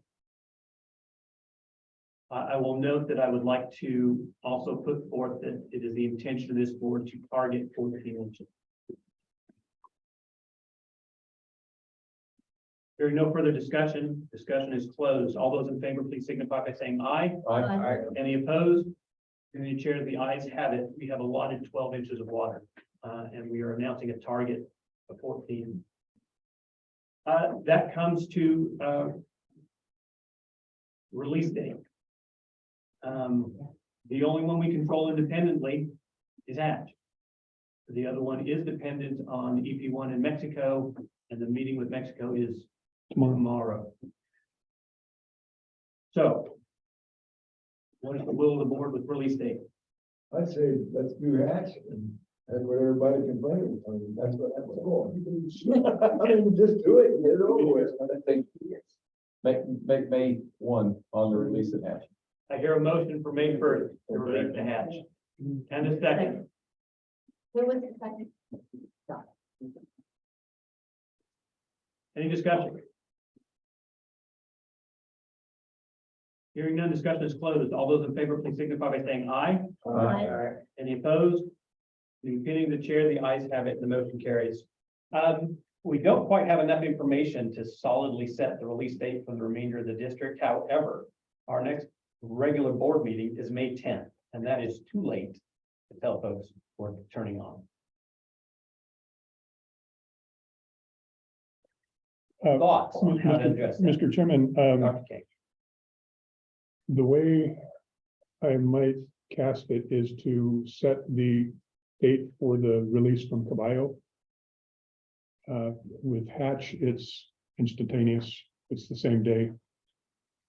But with the Nicia diversions, if you could give us a bit of leeway to kind of play the river advance, so that if, for example, we release on the 12th, maybe we bring Leesburg on the 14th, maybe we bring it on the 16th. You know, some operational flexibility, depending on how the advance goes, because every year is a little different. If I recall, last year, we tried to leave all the water in the river, cover the drop off we had south of the Nicia diversion. How did that work out? What's the plan this year? The black hole is the upper Nicia. The upper Nicia, Mr. Narvaez. Yes, I mean, there's a difference, just when you release from Caballo, it doesn't mean it's gonna be in the headings, right? We gotta, it usually takes about 5 to 6 days. We've tried different scenarios. Last year was another one where our lower district guy was kind of, take it, no, don't take it, not take it, why'd you take it? So we gotta play it by ear as we go through. We typically want to get it to a point, which I think we're gonna agree on, before we even touch the dams. Because there's a point where it looks scary, where it's coming too fast and you have to pull it back. So that's what he's talking about. We need some operational leeway, but just give us the date, you know, for Caballo release, let us get it there typically within 5 days. Then we'll have it in our diversions. If we set it as May 12th, do you see any anticipation we're going to need to shift that before the May 10th board meeting? That will what? Need to shift that day. Well, from the conversation with excuse me, EP number 1, they said they wouldn't be any day sooner than that, and May 12th was their date. Mrs. Solopek. We usually plan for these contingencies by planning for having special board meetings, if something like that Very happens. good. So, I mean, if we need to, we'll call a special board meeting to adjust. We were a little tight on our ability to do that travel. That's why I was trying to nail it down, but Next week. okay. I would say there's nothing like too fantastic about this that we couldn't call a special board meeting at some point if we needed to adjust something. Very good. Thank you very much. I appreciate that, Ms. Solopek. What is the will of the board?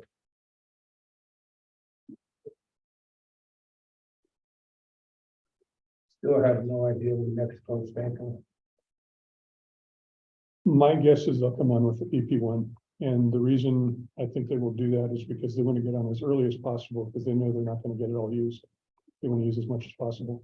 And they can only run about 5 QMEX, which is 177 CFS. That's all they can take. We don't have anyone in the room here from their group that can make that call. Someone's gonna meet with them tomorrow, I hear. But do we ever, Mexico, Okay. do we ever invite them to a meeting?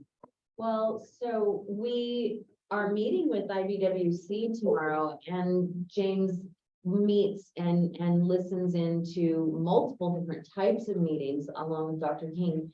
as we're always leading up to this, but right now, this is just a matter of timing. Our board meeting wasn't timed well with the meetings that are coming later in the week.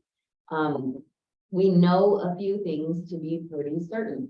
We know Mexico can't use all the water if they go to 60,000. They're gonna go to 60,000 by like this afternoon, based on inflows, right? I mean, so No, they gotta get to 600,000 usable. So we know they're not gonna be able to use all their water. They also have cotton. They like to come on early for if they can. They typically will come on when El Paso number 1 comes on. El Paso number 1 is talking about opening the gates on May 12th. That's what we know. Oh, okay, thank you. That's the gates that Caballo knocked down there. Right, Okay. so again, we will open the gates, we will flush the toilet, so to speak, let the big slug run past us. Prime the river, then start priming our system once their water gets to them. So we don't turn on May 12th. I mean, you know, we all go stand in the river and wait till it shows up a few days later, so. You're not gonna turn on the same day we open the gates, but it's gonna take a few days. We do also wanna cover water orders, James. When you guys want to start opening for water orders, because we need to get mailers out to the farmers. Here's when we expect water to be in the system. Here's when you can start ordering. Just because we will expect it to be in the system between May 12th and 15th, we will not be delivering during that time yet. But probably close around the 16th, 17th is when you can start expecting some water.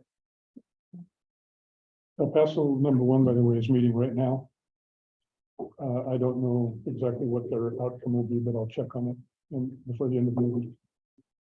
Thank you, Dr. King. Mr. Rice. For operational wise on the water record side of it, opening water orders typically 2 weeks before a release date. With all these caveats that she put, when it gets here, then we'll divert it. We have a standard language we've always used, is pretty much our discussion today. So it's 2 weeks to give us a heads up of who's gonna need it, where they're gonna need it, then we can start to plan. Letting them know though it's not gonna be here until 16th maybe or whatever date. So we usually open up the water records office about 2 weeks before the season. Mr. Narvaez, is there any reason to segregate Hatch from the remainder of the district for water orders, or just open it all for water orders at the same time? There's not a reason to segregate it. It's just make sure that our message is consistent when we start taking orders.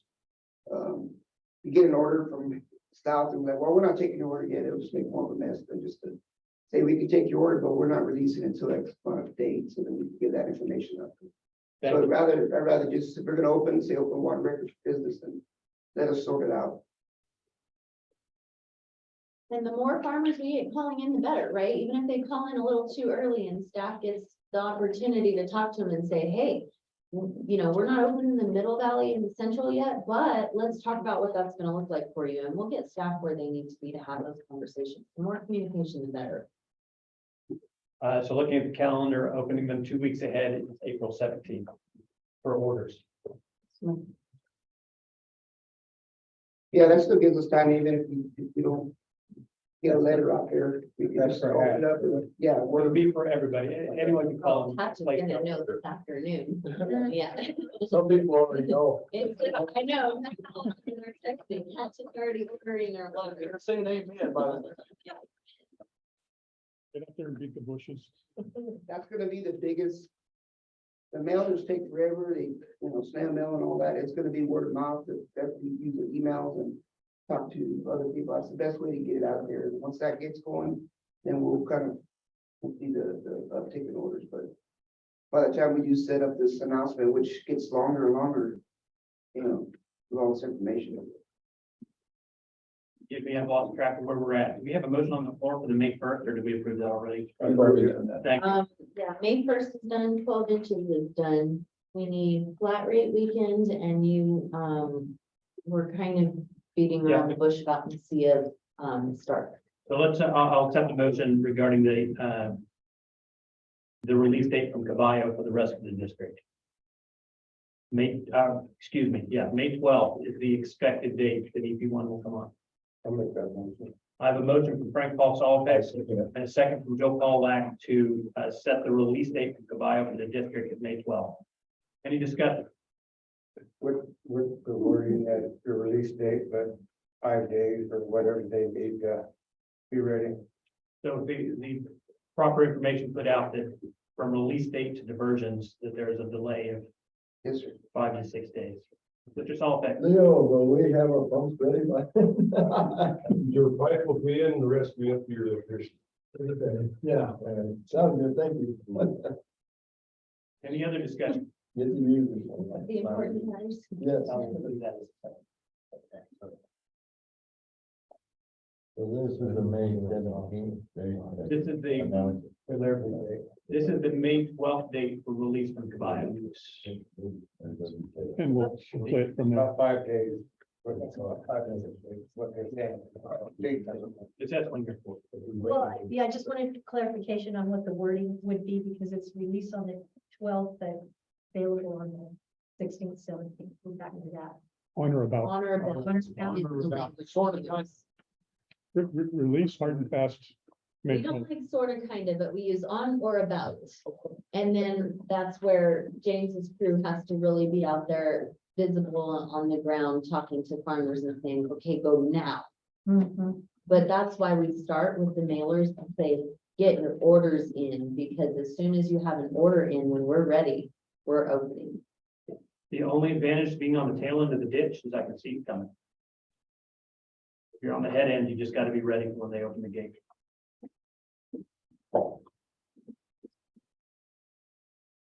Hearing no further discussion. Discussion is closed. All those in favor, please signify by saying aye. Any opposed?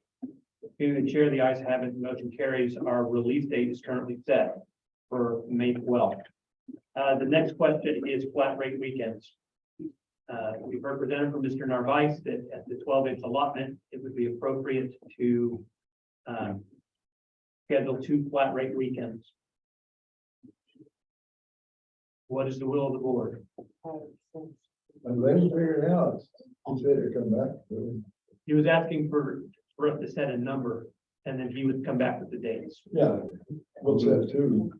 I'm moving to set flat rate and two irrigations. That's it. I have a motion for Mr. Lyles and a second for Mr. Gillis to set 2 flat rate irrigation with the dates to be determined. Any discussion? Hearing none, discussion is closed. All those in favor, please signify by saying aye. Aye. Any opposed? Being the chair, the ayes have it, the motion carries. We have set 2 flat rate irrigations. And Mr. Narvaez, I would ask that at the next board meeting, if you would try to have dates ready for us to set for that. Sure. I don't actually think that you need a motion from this board to open for orders. I think we have expressed that we would like them opened April 17th. Anything further for Dr. King from the board? Thank you. This is always a longer water resources conversation when we're setting the allotment to release date. So appreciate everyone's patience. At least you got one. Yeah, that's good. Yeah, this is good. That's a good final, but. Mr. Donahue brings us to engineering. Are you doing the maintenance project update or is Mr. Barrett? We pretty much. Thank you very much. So we have the maintenance project update, which is pretty much done. Thank you. That brings us to special meeting.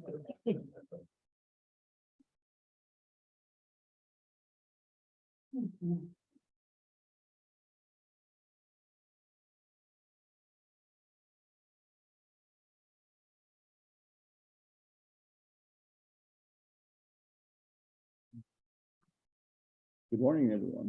Good morning. All right, so we have police 10 today. Okay. Okay, so I'm gonna start off with the first one.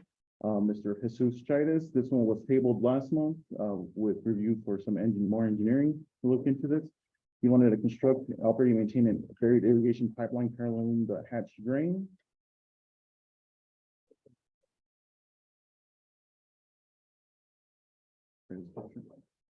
I believe we've done the field work. We passed on some of our field work to Dr. King. I'm not sure if you have you had a chance to look at that just yet? Yes. Oh, okay.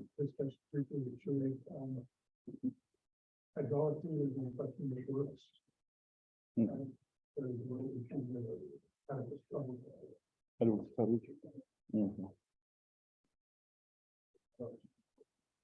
So again, we held this one last month because there was inadequate engineering. We typically would have an engineer in our engineering department who would help us work up these permits and answer questions related to, well, is what they're proposing even functionally going to work? And we didn't have the answer to that. And so this one was tabled so that Dr. King could do that engineering for us. He is the engineering consultant who has taken the place of the in-house engineer until we find someone. So the result of his investigation was functionally, yes, it will work. There are issues with adequate cover. Typically in that situation, we would just require a special permit condition to take care of that. So for that one, I've set a minimum cover of 2 feet. That's kind of what we usually look for. Yeah, and the one thing that I suspect is that it may be a bit mounded over the common pipe, Yeah. in which case, it would take some maintenance as well. That's solely on his. How many miles is that? It's not. It's just. Oh, I was looking at the blue. No. No, it's not piping our whole facility for them. okay. There's a dash line. And following to that, the Village of Hatch has rescinded their application for their sewer line. So unfortunately with this one was also tabled last month pending review to see if Hatch had other options available to them to meet the board's design requirements. They do not have other options. They have basically had to pull the whole project. So they're withdrawing all of their applications for permits from DOT, the county, and us. And have we adequately communicated what our design requirements are so they don't get this far without an expectation of what they'll need to do?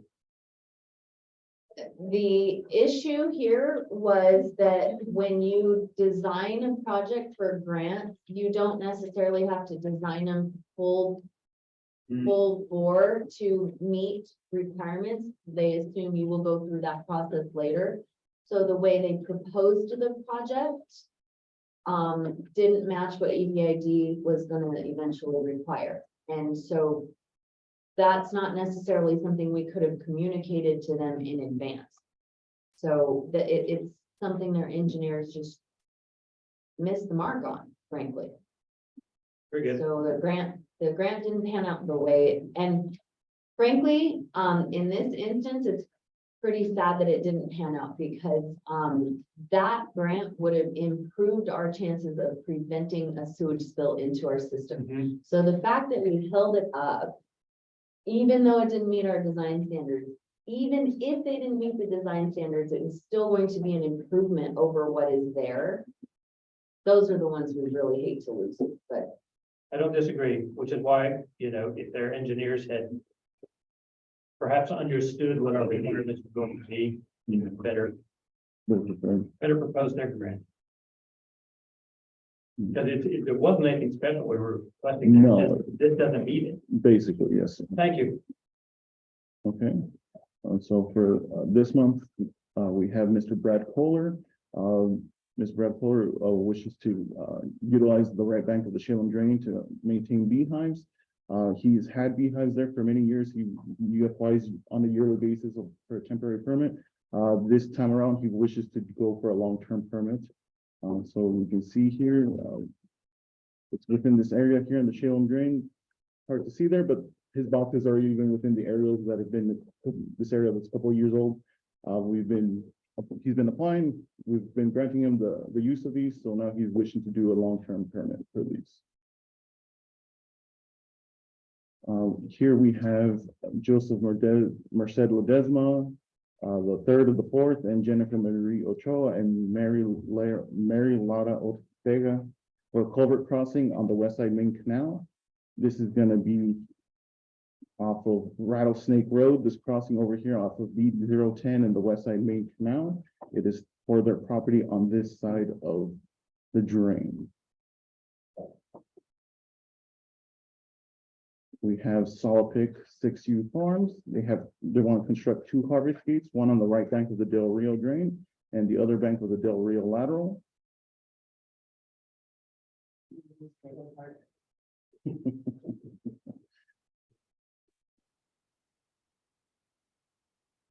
Next up, we have the McLeay Family Trust to operate and maintain an existing well discharge pipe and to pump in and take out irrigation water on the Picacho Main Canal.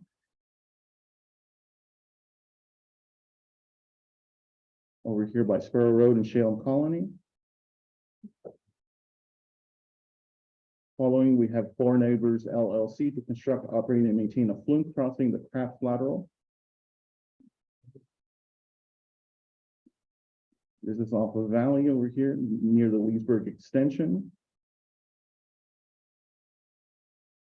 Then we have Unite Private Networks. They're wanting to construct, operate, and maintain a buried fiber optic line crossing the Army collateral, the same conditions we've been requesting recently with 5 feet and with metal casing across the EBID right away. And that is near Compress and Hainer Road. Following, we have Mr. Tom Lipinski, Thomas Lipinski, and Lynette, Robert, and Susan Ontiveros. This is for multiple, this is for to maintain a covered portion of the deck lateral and 3 existing culverts on the lower Chamberino lateral, the west drain, and the deck lateral. These are renewals for this one. These are all existing. And finally, we have Comcast to operate and maintain a buried fiber optic line crossing the Picacho drain. And this is going to be near Fair Acres Road off of Interstate 10. And finally, we have El Paso Electric to construct, operate, and maintain an overhead electric line crossing the Garfield Main. This is for a well, so they did want to specify this is for farm use for this specific permit. This is off Chili Farm Road.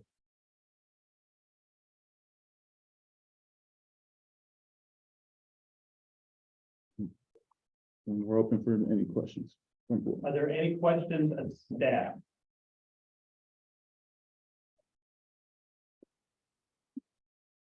I have one, Yes. the permit for the beehives. Yes, So it's requested that the land use fees be waived for agricultural purposes. yes. This is the first time I've considered bees as being an agricultural purpose on our facility. Certainly bees are important in agriculture. When we think of agricultural purposes, generally speaking, we're thinking of irrigated agriculture of the constituents of the district. Are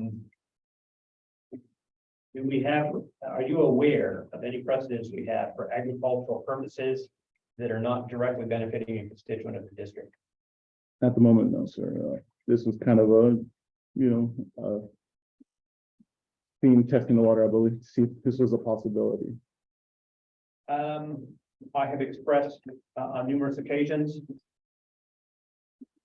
I'm not in favor of waiving land use fees. Generally speaking, what we're doing is we're shifting the use fees of this from the constituent receiving the benefit to the constituents not receiving the benefit. Specifically here, we have a land use fee that's being waived from someone whose use is not specifically constituent based to the remaining constituents of the district. Those are my views to be expressed. That said, it is the will of the board how we handle the fees on that. Any other questions of staff? So what are, Assessment. what are the fees for something like that? We do have it, we generally calculate for something like that. It's more of an area. So for Mr. Kohler, we would be looking for land use fees of about $321.41. And so Minimal. Agree with you. Really, I think you need to pay the fees on that. Actually, operating a business on it. I was thrown for a loop when I saw it. I concur with Mr. Lyle's assessment of that, the beehives. You were thrown for a loop when you saw what specifically? Sorry. Because he's actually operating a business in the mouth, grain bags. Well, so here's the thing with those. I've just never Beehives, seen this. beehives have an up and down the drain banks. Most of the time are associated with the farmers' operations near that area. So, we have never said yes to one beehive, no to another. We just kind of said, get your permit and keep your beehives. Now, I'll tell you, those things, I would like them not to be on our drain thing. Well, before we go into that discussion, so Mr. Paulbeck, the discussion was, That's a personal issue. the They discussion was, attacked me. the discussion was regarding the waiving of the fees. My understanding, Gary, was that we've always waived fees for farm use. They are related to their support industry for the farmers. There's sport industry, but not constituents. Oh, no, that's not accurate. Most of them are constituents. Well, yeah, there's only 2 or 3. Is this the new one? No, this no. is not new. Oh, you got Garcia, you got, So to define that a little better, Mrs. Salpik, it's not a direct irrigated agriculture constituent use. That's not what your policy says. Your What? policy doesn't say direct irrigated agriculture. It says farm use. So for example, a barn is not irrigated agriculture. But, we have often waived fees when it affects farmer structures, wells. I mean, a well is not irrigating a crop necessarily. So we have not ever been as restrictive as what you're saying. If it supports a farmer in his business, we have waived for farm use.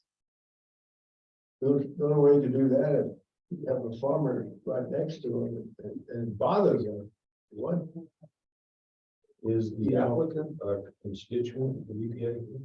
I don't believe so, no, sir. I don't know on this one. No, I don't believe Brad Fuller is a farmer himself.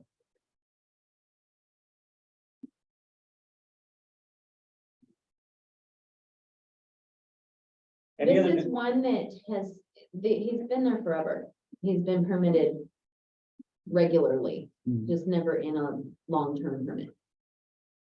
So in a sense, he is doing what we've asked him to do here. any other questions from the board or the staff? Hearing none, are there any permittees present that wish to provide input?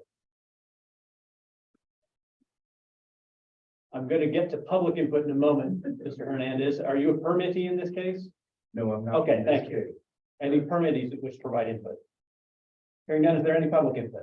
Mr. Hernandez. This issue came before the board about 22 years ago. One of the board members, Mr. Clayton, was the one that originally came and asked for permit and for the fee to be waived. The board at the time said if it's a farm constituent that is asking that the beehive be placed, that they consider that to be as not because it's plain an agricultural use. And so they waived the fee, and that's historically what the board has done. If it's not a constituent that's making the request, then the board charges the fee. Thank you, Mr. Hernandez. Any other public input? I'll bring it back to the board. What is the will of the board? What about the wind? Because, no. The farmer's told, aren't you pretty close to this right here? Do you raise cantaloupes on that still anymore, or watermelons? So you don't need these no more? This is also surrounded by Okay. and actually it's on Les Fletcher's on both sides there. It was further north. I called Les yesterday because I hadn't seen this one before, so I called Les. He said he didn't know the guy. They were further north on the drain ditch, and EBID was doing some cleaning, and they had them move them further south by his property. And he didn't have any objection to it. That's what I was gonna ask you. Does he object to it? And these are not any houses or anything real close. These are having a hard time making it. As for me, I'm in favor of waiving it, but that's just my opinion. I appreciate you expressing that, Mr. Lack. Any other discussion on this or any permit? Is it We were, definitely- so Nelson's bees were right adjacent to our farm, and you know, no houses, those kinds of things. And just as a neighboring farmer, I felt they were very beneficial. And I think just kind of public, out there in the public, what people read is that our bees are dying and people are concerned about the bees. And so I think we should kind of think about what the message is when, you know, when we make decisions about bees, because they are important to agriculture. So for $321, you know, I think we should probably think about whether it's a good decision to allow him or not. But you're saying he's not a constituent, is that right? From my understanding, he is not. So if he doesn't pay, does he get to put the bees there anyway, or there are no, you don't put the bees there? What we would normally do is ask him to apply for a temporary permit again, and if that's allowed, we would allow him to continue staying. Is there a fee associated with the temporary permit? Other than the application, I almost think. Doing what we asked him to. Yeah, and to be clear, there's a reduction in staff workload Right. if we only have to do this once every 10 years as opposed to annually. And I would just add, in addition to what Steve said, what the board has recently started looking at was, does the use support the ag industry? And if so, we will allow it on our facilities. And we will also have a little bit more liberal view about when to waive fees. So for example, when Zia Gas is out there on our facility, we're waiving fees because they're putting in a well for a farmer, but they're not a constituent. So that's not, for me, the dividing line lately, because the board's direction to me had, through this policy overhaul, has been, are they supporting the ag industry, and therefore should we support them? If that's not the direction of the board, let me know, because that would be a good time. But as flowers, so. Well, in La Mesa, a significant one, where this one is, I don't know. Yeah, very, you know, and that's, and actually the bees are great, they're neat. Everything you're saying, we got a shortage and problems and we don't need. We don't need to beat up a bee, do we? I could beat up bees all day long, and let me tell you, those little suckers travel home, the Garcia bees especially. Any other discussion on the board on any of the permits? Ms. Esslinger? But we would be voting for a 10-year. All of these are 10-year permits, that is correct. And we can't pull one out to say, no, it's temporary. So board member, we could- Esslinger, let's go to, oh, you don't have your last page. Your general conditions in your licenses all contain provisions that I like to call leashes, where I can yank them and the permit or license is over. So, And specifically, this one has, if there are issues with neighbors over the bees, they'll remove. but in general, it's a license, it's our property, and if it becomes adverse to our use for any reason, we cancel licenses. So it's, and you don't unfortunately have that page. Oh, you do. I believe Look, it should it's be. behind the map. It's behind the map. There you go. Should be. It's very somewhere fine in there. print, There the it is. general conditions. Yeah, very fine print. I'm looking at page 20. Section 3, right up front is about termination. And so you'll see we start out and say either party with or without cause with 30 days notice. And then you get into the more detailed of if there are problems, less time. And so there's ways to, yes, it's 10 years, but if there are problems we start experiencing, there are ways to curb those issues. Okay. Steve Last didn't have a problem with it being there. He said he didn't even know the guy who's seen him working over there, he's never had problems. And that was my big concern. He may have an irrigator He was fine with it. that has that. I don't know what it's called, but it's condition when a bee bites you, if you don't have any of that. Yeah, kill you in a few minutes. You gotta give yourself a atropine shot, is that it? At the, Yeah, EpiPens, and yeah, I do carry mine, and just so you know, they're in my bag if you ever need them. If a bee shows up in here So you're- and it goes anaphylactic on you guys, yeah.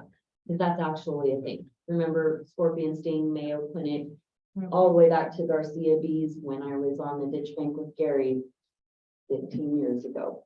So Good yes, to know. bees are an actual thing. One real quick, No, it's all teaching right, it's all moment right. for the new board members. It is absolutely imperative that you do what Steve has done when these licenses come before you. So ideally, staff will not be behind, and we will have gotten your board book to you by the weekend at least before the board meeting. So then your job is to go through it, look at what's coming down the pipe and figure out, oh, well, that's my neighbor, I better call him, or that person's in my district, I better call him. I better find out if he's gonna have problems with bees. That's the kind of information the board needs to be able to make decisions. So teaching moment, but Steve did exactly what we hope as staff to hear at board meetings. Any other discussion on any permit? Hearing none, to clarify, permit number L-017 for the Village of Hat has been withdrawn, so we will not be voting on that permit today. I would ask that the board take action on permit L-023 for Saltec 6U Farms separately and at this time. What is the will of the board for that permit? And for the new board members, Mr. Saltec has to abstain, which is why I'm asking it to be voted on separately. It doesn't affect nobody because we're on both sides of the house. And the drain, we go all the way to the college. Last decade. Mr. Lyles, I move that we, okay, the permit for 2023 L-023 for Salvatech 6U Farms and waive fees. I say. I have a motion for Mr. Lyles and second for Mr. Gales to approve the permit 2023-L-023 Saltec 6U Farms, including the waiver of fees. Any discussion? Hearing none, discussion is closed. All those in favor, please signify by saying aye. Any opposed? And chair, the ayes have it, the motion carries. That brings us to the remainder of the permits. Is there any permit which the board wishes to act on separately? What he's asking is there anything listed in your board book that you would not just wholesale approve? If there's a change to something, for example, you want to grant a permit for 25 years instead of 10 years, or you want to grant a permit without waiving fees or with waiving fees. If it's different than what you're seeing, then that would be the motion he's asking for. Chairman, would you like to go ahead and just move that and go through them individually, and I'll put them all together and then vote on them. I'll say pass 2023-L-016, and then 2023-L-021, 2023-L-022, and then 2023-L-024, 2023-L-025, 2023-L-034, 2023-L-053, 2023-L-071, and 2023-L-072 for PAT. That's the motion. Is there a second? Second. I have a motion from Mr. Lack and a second from Mr. Saltec, without repeating the list, is the approval of the remaining permits on today's agenda. Any discussion from the board? Hearing none, discussion is closed. All those in favor, please signify by saying aye. I, Any opposed?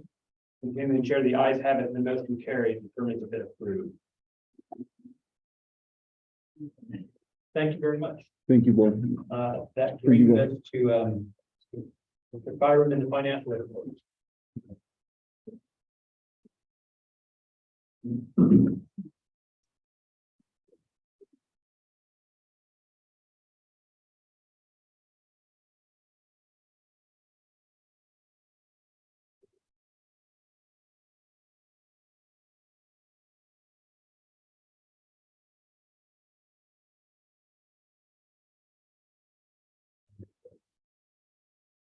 Okay, Mr. President, members. I included in your board books the traditional financial statements for February 2023. The quick overview of the balance sheet is we've got your cash and liquid investments of about 8.2. We have the same basic AR inventory balances as previously. And so your total current assets are about 10 million. Fixed assets, we did pay for the long reach excavator and the new tractor. So the equipment increased by approximately 300,000. For current liabilities, here it's showing that we do have the accounts payable for those two items. We did have some fun getting the invoice for the tractor from John Deere. That gives about 60 million for the total liabilities and fund surplus. Here's your deferred outflows and whatnot for those. For the totals, let's see. There, sorry, Ms. And there are other funds that we don't have. So here is for your LID. We are making good interest, but you'll see that later, which is increasing the balances in the LID. Any questions on the balance sheet? Okay, and then to the standard profit and loss for the LID. We were making a few $100s a month in interest on our investments. Now we're making almost $2,000 a month on our interest. So we are doing much better on our other income. Even though the LID has a smaller balance, it is still benefiting. No expenditures have been recorded in here as of February. And to the profit and loss statement for, again, February, standard presentation. Year to date is worth 4 months of the budget. So if you see about 100%, that means we're about where we thought we would be year to date as of this time. Most of the expense categories are below the 100%. We are doing well on the miscellaneous income. Again, that is from a grant contribution mostly. Once we get down to the maintenance expenses are not too high. Most of the expenses were on the capital projects, the grant projects. The ones down here in the operating expenses are a little bit higher. The typical and usual consulting and legal as has been got over because they were budgeted lower than it turns out that we were going to spend. Telephone is a little bit higher than was budgeted. We'll have to see what's going on with that. We also travel's higher because of some of the conferences that weren't budgeted, and then utilities expense is higher because of that gas cost that hit the whole city of Las Cruces, and we were not immune to it. Again, you can kind of see where the interest on the investments, I thought I budgeted high there and I was still significantly lower than we're actually managing to get. So that, we're doing quite well on those. So this is your typical, presentation. Are there any questions on that? Because I have some graphs. There was a. Karen, can I real quick qualify this for you? One of the things that Karen's gonna do is give you several qualifiers for this. We made every attempt to address what we heard multiple times last month, which is how much of your assessment is going to various different functions within EBID. That is a very difficult question for Karen to answer. And one thing I want to caution you on is that, like Greg started out this morning, I'm not trying to pick on Greg. When you call 4 board meetings in 1 month, that's a lot of work for staff. Certain requests of staff are a ton of work. And to Karen's credit, she got this done in addition to her real job. And when she told me how much time it took her to do this, my initial thought was, oh my God, I need to beg the board not to do that to her again. Now, I recognize you guys need information, but 3 days of her time to sort this out, to only come up with a ballpark of what we could get close enough to, is not a good use of our staff resources right now. So please keep that in mind, and we're gonna have to figure out better ways to run these traps for you guys. Thank you. Thank you. So yes, so this one has qualifiers here below the graph. I made assumptions, I had to. I assumed that for the per acre calculation that there were 89,616 taxable acres, which was what our original billing was for this year. If you see some of these labels, operating expenses included Bureau of Reclamation expenditures and contract expenses. The outside services included audit, legal, consulting, and board expenses. Office included insurance, utilities, records management, supplies, postage, dues and subscriptions, and computer network expense included telephones, network, and software. But as you can tell, this is how we usually keep track of our expenses. And by this illustration, most of our money goes to payroll. That includes payroll for everything from finance to the board to maintenance to irrigation, of which there is none on this, or very little on this set of expenses through February.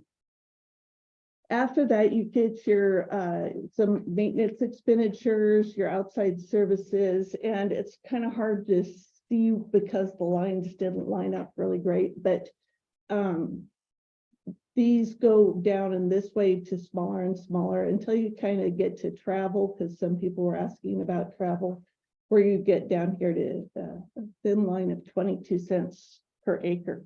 This does not account for all $90 per acre that was billed out. It's totals about $33, which is about right if you divided the year evenly. Again, since this is 4 months. But that's, if you look at this as kind of like a relative proportion of how things are spent, that'll get you a fairly good idea for this. If you know, the actual numbers, they're a lot more specific than might be what you want to say. The next graph down below, I have some even larger assumptions and qualifiers. I took all of our year-to-date expenses, except depreciation, and I allocated them to departments.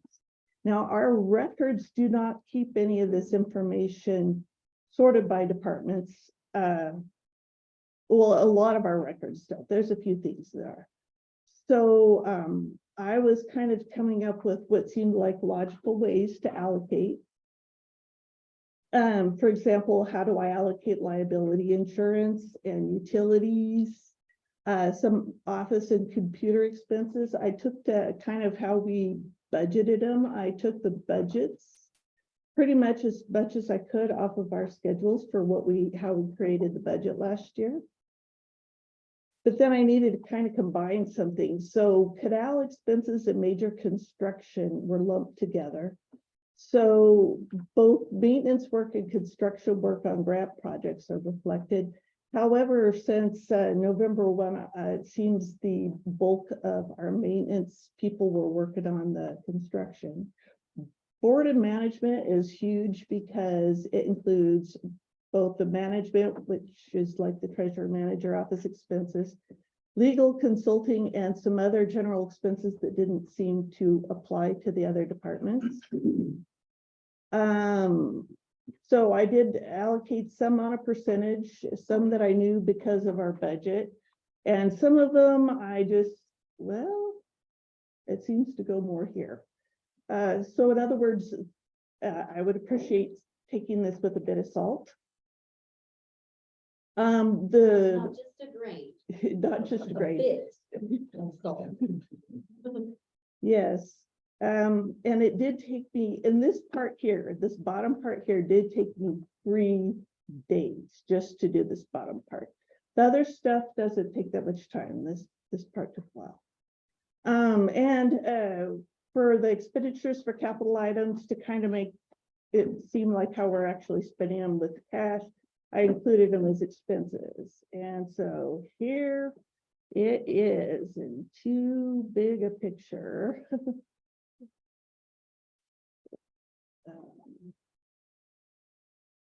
So the largest part of the expense here, and again, this is divided by the number of acres. So here you get canal expense came to $10, bless you, and 10 cents per acre.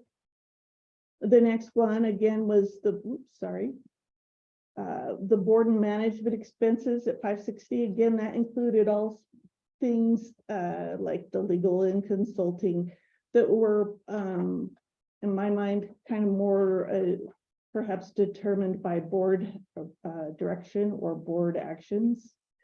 Our equipment purchases were a nice amount of $3.40. My department here was $2.10. That included, our postage, of which we have a lot because people are still mostly getting the advices and their bills and statements via snail mail. We have engineering expense, SCADA expense, formerly known as hydrology. The BOR expense that they set and they send us a bill for every year, it's a pretty good chunk. That's what they charge for taking care of the dam and managing those things. Mechanic shop expense, welding shop expense, weed control expense. Let's see, this one is irrigation. And again, irrigation is very small because they really haven't done much besides doing some prep work and getting everything ready. I would expect this to go way up. Could I do it in a month or two? And HR and groundwater resources were our smallest departments. So there you kind of have a departmental list of expenditures by acre. And this is not over a year or over a period of time. This is the last few months. This is a snapshot of the last few months with a lot of creative judgment by Karen going, well, this one probably could go 3 different places, but I'm gonna assign it here. So a lot of assumptions went in, but it was to ballpark and get as close as possible. But understand it took her 3 days to sort all that, figure out where to allocate everything. Yeah, and that's because we do not currently track expenses in a way that indicates what these departments are. So you don't have a 5 program for every meeting. I would appreciate it. Only if we can have meetings every week. Only if we can have meetings. That's a lot. Thank you though. Thank you so much. I took a picture of that. I'll study that when I get So it is, I think, a good representation of, again, how much is being spent where versus the actual dollars that are being spent. And again, this doesn't include after we variegated. So, Yeah, that will change. yeah. And that is my financial part of the presentation. I have, Before we move on to that, are there any questions from the board on that? Prior presentation. Hearing none, please proceed. okay, and then for a contract on page 57 of the board book, there is a contract for a renewal for advanced testing and materials. This is the third of 4-year arrangement. They do concrete testing for us, and based on what's been going on with our other vendors, probably more of the central and north. Staff recommends approval of the contract. For new board members, this is our standard contract for professional services. Appreciate the fact that staff has standardized this, and you can look at the bits that change. The scope of work is generally the first attachment, and the cost structure is generally the second attachment.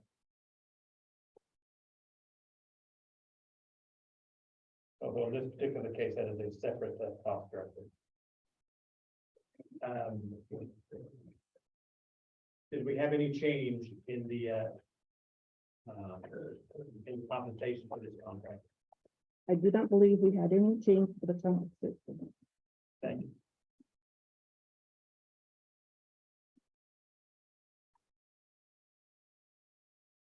We approved contracts for other contractors regarding material testing earlier this year. Yes, we did. It was a company that changed its name to WSP. Okay. And they were local to Las Cruces, but they moved down towards El Paso. And they would be good for doing that sort of work in the south. Thank you very much. With regards to the contract, what is the will of the board?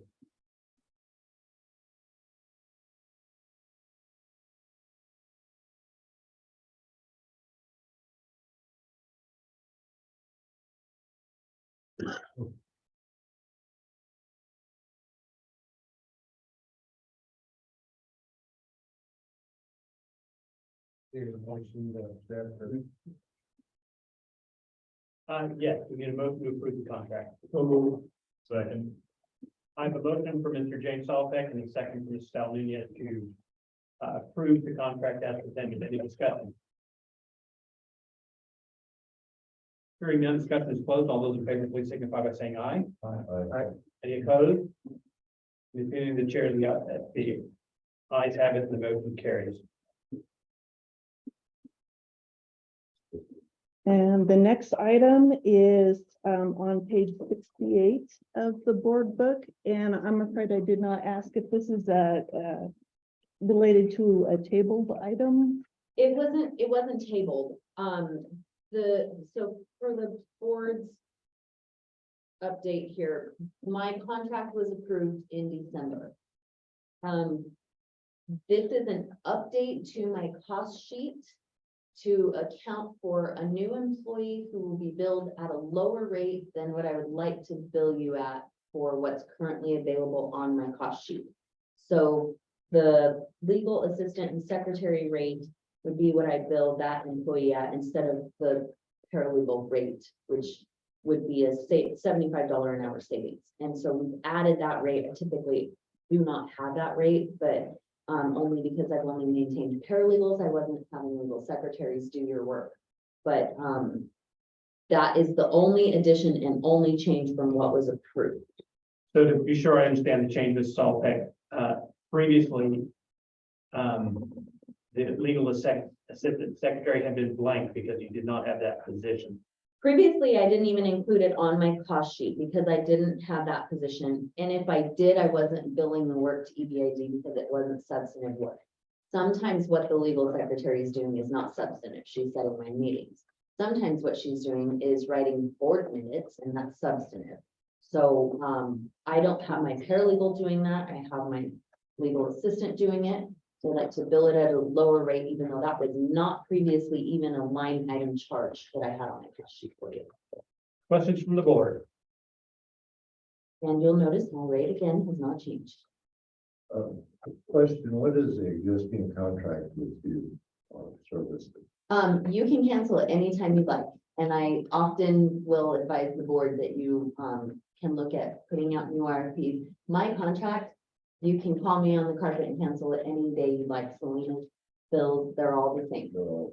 And Now, our RFP process, it sets up a 4-year cycle essentially. So we don't have to go through the procurement process to hire new counsel except for every 4 years, unless you decide to do it soon. And to be clear, Mrs. Saltek's current contract has one more renewal available, which would come due in December. And the board has discussed looking at how we can change the structure of our legal counsel to more appropriately meet the demands of the future. I actually have an update for you on that and recommendations in a few minutes. I will say this, we have a guest coming at noon, we have to hurry, we need to be in closed session by that time. Thank you. So the updated cost sheet allows Ms. Saltek to use her newly hired legal assistant secretary for doing substantive board work as opposed to having the more expensive paralegal do those. No other change has been made to the cost sheet. What is the will of the board? I move we approve the legal services contract. There's been a motion to approve the updated cost sheet for legal services, Second. Barncastle Law, and it's from Joe Paul Lack, and a second from Ms. Esslinger. I will note that Mr. James Saltek will need to abstain. I accept that thing. Thank you. They really did. Any discussion from the board? Hearing none, discussion is closed. All those in favor, please signify by saying aye. Aye. Any opposed? The chair, the ayes have it, the motion carries. So that updated cost sheet will be attached to the legal services contract of Barncastle Law. Thank you very much. That brings us to our management committee update. Item 1 is the Law of the Rio Grande Conference. At the Law of the Rio Grande Conference, I took Phil and Eric with me. We got a lot of work done. We're still focused on settlement implementation and funding. The big panel was the big Texas versus New Mexico panel. It turned out to be the state's PR show, basically, giving their view of the world as far as how great the settlement is. Obviously, EBID's position there is very nuanced. What flagged the biggest for me in that whole issue, in that whole panel, was that not one single time did any of the states say the words Lower Rio Grande, or I'm sorry, Rio Grande Project, Elephant Butte Irrigation District, El Paso #1. One time they slipped up and accidentally said the district. And kudos to Jeff, and I've already talked to Jeff about it because Jeff was off script there and said the US and districts were very good negotiating partners, and it was unfortunate we were eventually not included in the settlement. Otherwise, it was like we didn't exist. The settlement was the state's deal, the districts, the Rio Grande project had no say in any of it. In fact, there was a long diatribe at one point by the Texas attorney about how, well, this was never a reclamation law case. This was always a compact case. And, so it was an interesting and somewhat perplexing conversation from them, because essentially their position came down to how could the United States have had a separate position from the state of Texas to allow them to continue to attack our settlement? But they were also saying things like, well, I don't know, maybe we never understood the position of Texas or of the United States, or maybe it evolved over time, or they made a bunch of statements about they were perplexed by what they ultimately understood the United States case to be. Except that the problem with that is that if they're perplexed by what the position of the US is, then how can they also claim that it's exactly identical to the state of Texas so that the US and districts can't make separate claims? Very interesting conversation. Also, really great presentation on climate change and where we're headed, and solidifying again what my good doctors have been working on, which is focusing on stormwater and stormwater capture issues. So that was the law of the Rio Grande open session update. We had a lot of meetings regarding settlement and implementation. About hopefully we have time in closed session. Thank you very much. That brings us to the next item, which is the budget discussion and finance solutions. We have discussed the fact that we are expecting a budget shortfall this year. And with that, what's the intention of the management committee for handing off that presentation? Well, essentially, the reason I put this on the agenda was initially we were going to ask for committee assignments to be set up under item F, and we still intend to do that. But this was to flag for you that staff have all reported equally important in their departments that we need to start budget planning now for next year. That would be earlier than we typically would do it.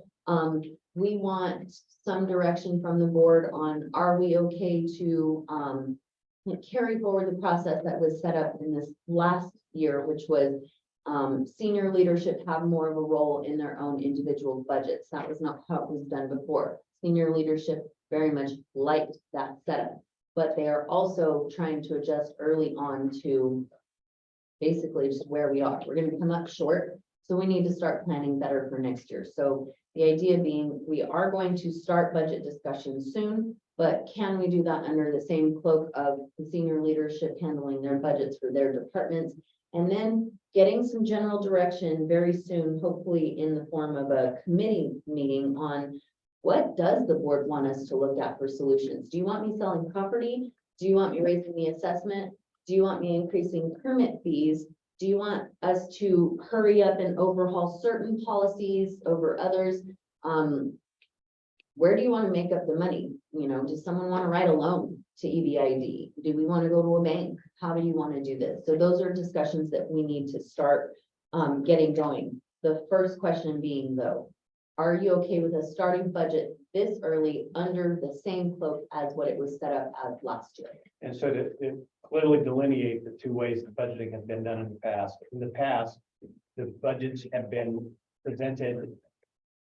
The department heads have been told what their budget is. And they generally didn't have a lot of visibility about where they were in their budget during the given year. Dr. Sullivan set up a process where the department heads created the budgets for their departments, and then they were responsible for operating within that budget over the course of the year. Do I understand that correctly from our senior leaders? Thank you very much. That was what was set out in the previous budget cycle, because the board of directors wish to change direction in the general budgeting process for the district.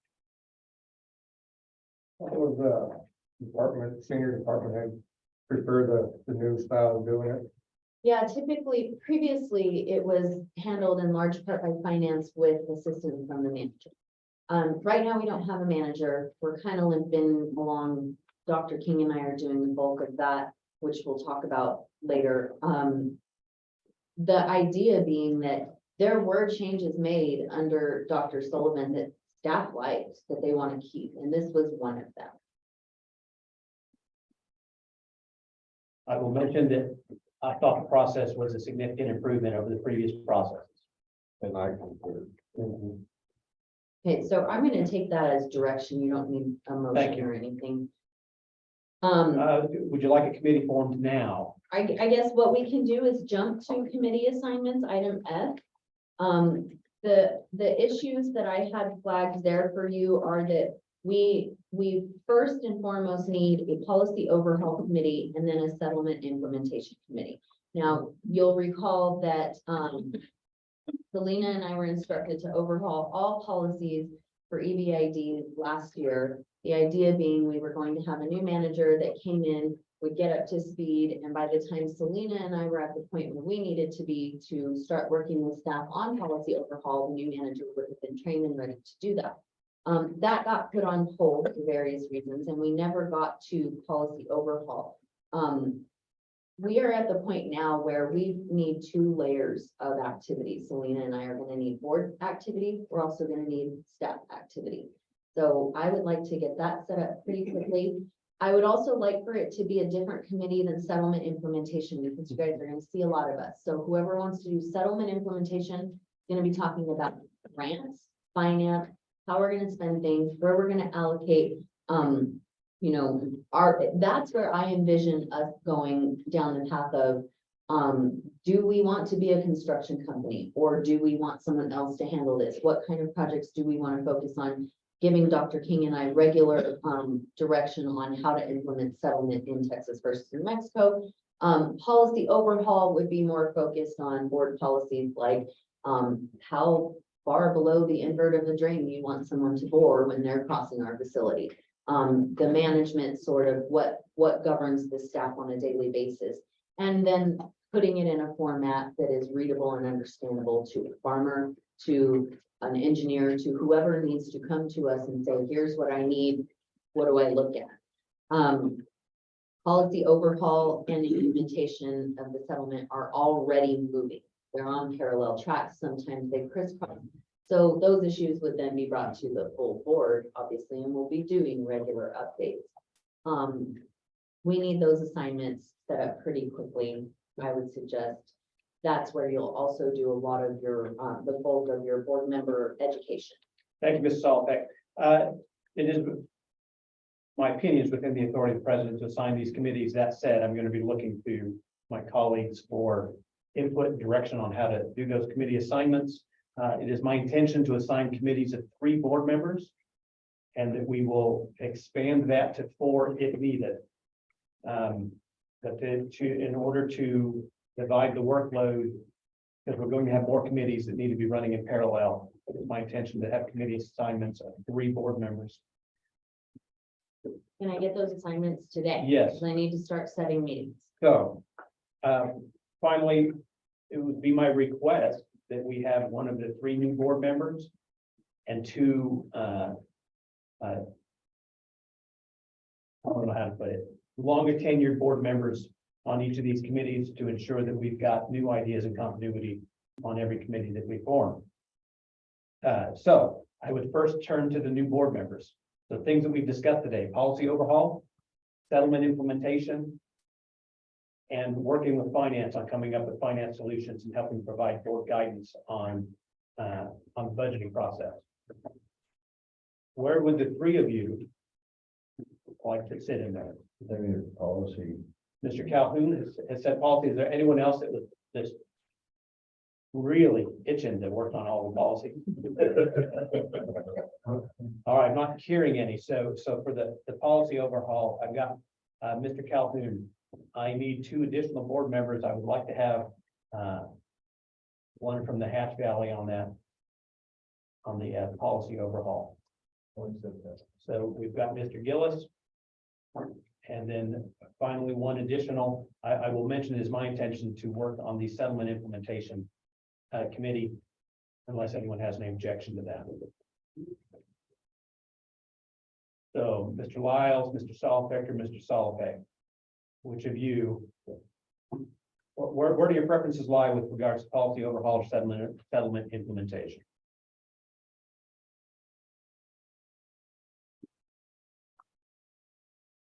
It doesn't matter to me, either. Wherever. Thank you, Frank Paul. James, do you have any preference? Steve? Very good then. I'm going to assign Frank Paul to the policy overhaul. So our 3 board members for policy overhaul are Frank Paul Solbeck, Sam Calhoun, and Dwayne Gillis. And just to clarify, you don't set policy in these meetings, you give staff direction we go and put together the ideas to present to the full board for full board direction and final approval. It does take several iterations. So general staff direction. Settlement implementation. Sal, Figure is that? Is I it the one need for Tracy, grants? I Is that need the grant? Tracy for sure Yeah. on settlement implementation. That's a done deal. Do you have any issue with that? No, I guess not. If you do, I mean, certainly we can discuss it and, No, that's fine. very good. So myself, Ms. Ethlinger, Mr. Lack. Well, why wouldn't you just have all four of I us? was gonna say, he could be on Yeah, there with I us. mean, I need Very to good. do I may board double member dip you on it. I education may double too. dip you on the committees then, Sal. And if that workload gets too high, let me know and we'll adjust. We'll figure it out, yeah. Very good. What other committees do you have set? You Finance, don't have any, got to start working finance is concerned. that's policy overhaul. We've already put that into policy overhaul because of the finance. that Okay, We were working Then on I will. with leases, sales. I will assign those concerns to policy overhaul at this time. So the settlement implementation committee will be Mr. Sal Nunez, Ms. Tracy Esslinger, Mr. Greg Davier, and Mr. Joe Pollack. There will be additional committees that need to be formed and that we'll be assigning out. And I expect that I'll be requesting committee updates at each of our board meetings. Even if the update is, we haven't met. What other committees do you think you're? At the moment, I don't know Ms. Dahlbeck. I'm just prepared to delegate out responsibilities for committees. Just remember staff's bandwidth, because we're doing most of our work Yep. in those two right now. We don't have, I will do my best not to overrun staff. All right. Questions from the board with regards to committee assignment? When is your expectation of us meeting and starting to lay some groundwork on this? Ideally, what would you like for that? Like next week, 2 weeks? What's your, before the next Not meeting? next week, probably the week after we will start having committee meetings. Yeah, definitely not next week. oh yeah, definitely not Well, next next- week, but I was gonna call a committee meeting tomorrow. Yeah, we if I have it. could. So we're gonna have, we are really pressed for time. I'm gonna actually skip the rest of this. Because I think we need to handle the water transfer hearing. And then we can come back to everything else, but we're very pressed for time. Our guest is already here. Very good. Do you want the table to come back to today, Mr. Saltbeck? Yes. Uh-huh. So at this So- point in time, the chair is going to take because we have a hard deadline of noon. The chair is going to table the remaining agenda items. Except for the suspension transfer hearing, which we will conduct now. The remaining tabled items we will return after closed session. Are there any members of the public that wish to be present for any of the tabled agenda items that we should recall? Hearing none, I am going to take that as notice that those items will be covered, and we will not be notifying any current attendees when we reconvene in open session. At this point in time, we will call to order the suspension transfer hearing. She's on her way. Thank you.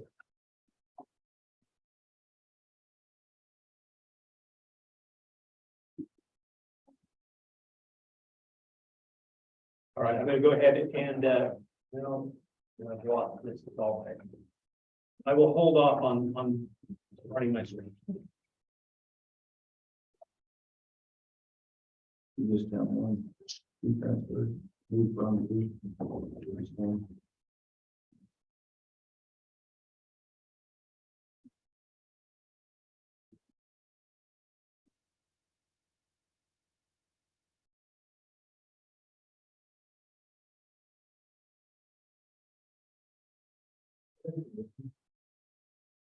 Behave. It's good to see you, okay? Thank you, See you, Bill.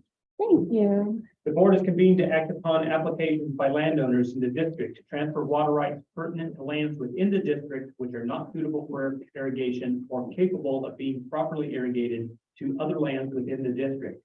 These applications are filed under section 73-13-4 of the New Mexico statutes. This board will decide if, within their judgment, the other lands within the district may be profitably and advantageously irrigated. The applicants are identified as listed on Exhibit A. The applicants were required to publish notice in any newspaper published within Doñana County of EBID taking action to consider a resolution allowing the transfer. That publication should have listed the time and place of this meeting, listed the action to be taken by this board, listed a description of the move to and move from lands, and listed the reason for the requested transfer. Does staff have a copy of the notice of publication? Yes, sir, we do. Were all of the required points in the publication? Yes, sir. Was the last publication date made prior to this hearing? Yes, sir. We will now proceed with presentations by staff. After that, the board members can ask questions of staff. Hello, everybody. We have one water transfer this morning, 2023 WTS 002. Banmore Estates LLC is transferring 20.49 water righted acres to Scott Bannister and Terry Lujan Bannister, as Banmore Estates is going to be subdividing into 40 lots. If approved, Banmore Estates LLC will no longer have water rights, and Scott Bannister and Terry Lujan Bannister will have a new total of 78.64. Staff recommends approval. Thank you. Are there any questions from members of the board of staff? Hearing none, at this point in time, the board will take evidence and testimony from the applicants or their representatives or any person who is here to protest the application. We will proceed with any presentation by the applicants. After that, the board members and EBID staff can ask questions of the applicants. Would the applicants or their representatives introduce themselves? Hearing none, are there any protestants who wish to speak? If so, please identify yourselves for the record. Hearing none, are there any other comments from the public? Hearing none, the chair will now entertain, are there any, sorry, I'm going to bring it back to the board. Are there any other comments or questions from the board? Mr. Solopek. The white line is what the district boundary. Yes. Yes, sir, that is. They're pretty close, but Mhm. he's gonna have to get some of it in the district. I mean, it's not much, I mean, that corner. Right. He's looking at, he thinks the district boundaries, It's inside. yeah, it's not. Yeah, Right. it's, yeah. What's The lights can be a little, line? well, the lines can be. a So little- what we Yeah. do is like, she's not showing the dotted line on that jog, but we're not transferring water rights outside. We're just- Well, I know, oh, well, I'm just asking, it looks like. This map right here. Right. It's a dotted line. looks Yeah. like it's on the other side of the red line. And Yes, exactly. Oh, okay, the red line. It's general. That's the, yeah. Looking at that, my expectation is the jog in the property and the jog in the district boundary are likely the same. They are. We just don't map them on top of each other, but Right, sometimes GIS means what, get it surveyed. they surveyed, yeah, that we're not transferring water rights outside of our districts. Are there any other questions or comments from the board? Thank you. Hearing none, the chair will now entertain a motion to have a resolution to approve or disapprove the applications. I move to approve exhibit A. Water transfer 2023 WTS 002. Oh. I am going to ask for clarification. The resolution is -04. The, Okay, the transfer. Please. The exhibit Can I just say that you're- exhibit A? Can I just say exhibit A? yes, Okay, that's what I moved. You can just say move to approve. too. Move We to know- approve. there There's a motion to Ditto. approve the transfer made by Mr. Joe Paulak. So. Second. I have a second from Mr. Sal Nunez to approve the transfer. Any discussion? Hearing none, discussion is closed. All those in favor, please signify by saying aye. Aye. Any opposed? In the opinion of the chair, the ayes have it.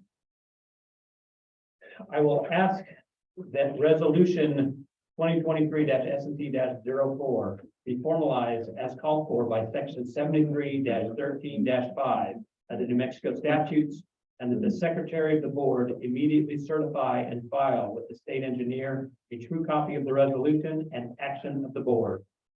If there are any protestants who disagree with the action of the board, you may appeal this decision directly to the district court as provided under section 73-13-4 of the New Mexico statutes.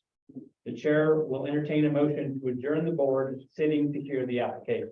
I have a motion for Mr. Lyles to adjourn this suspension and transfer hearing. I have a second for Mr. Frank Paul Salpik. All those in favor, please signify by saying aye. Any opposed? In the opinion of the chair, the ayes have it, the motion carries. We return to open session. I believe at this point, we have tabled all remaining items until after the closed session. So the chair will accept a motion to go into closed session pursuant to section 10-15-1-H of the New Mexico statute. I have a motion by Mr. Gillis, I believe it was. To go into closed session. I have the second by Mr. Sal Nunez. All those in favor, please signify by saying aye. Aye. Any opposed? In the chair, the ayes have it. We are now in closed session. Thank you all very much. for And attending. lunch is there. We'll, give everybody a second to clear out, and then I will get the Zoom. So you actually sent us a new one. All right, board members, We're basically. quickly go grab the room.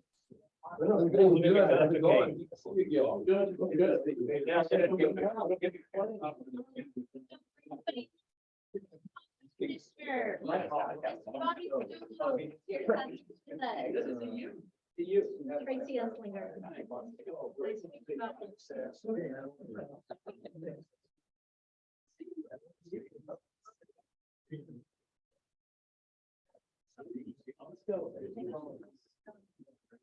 Email from Priscilla just now. Hang on one second.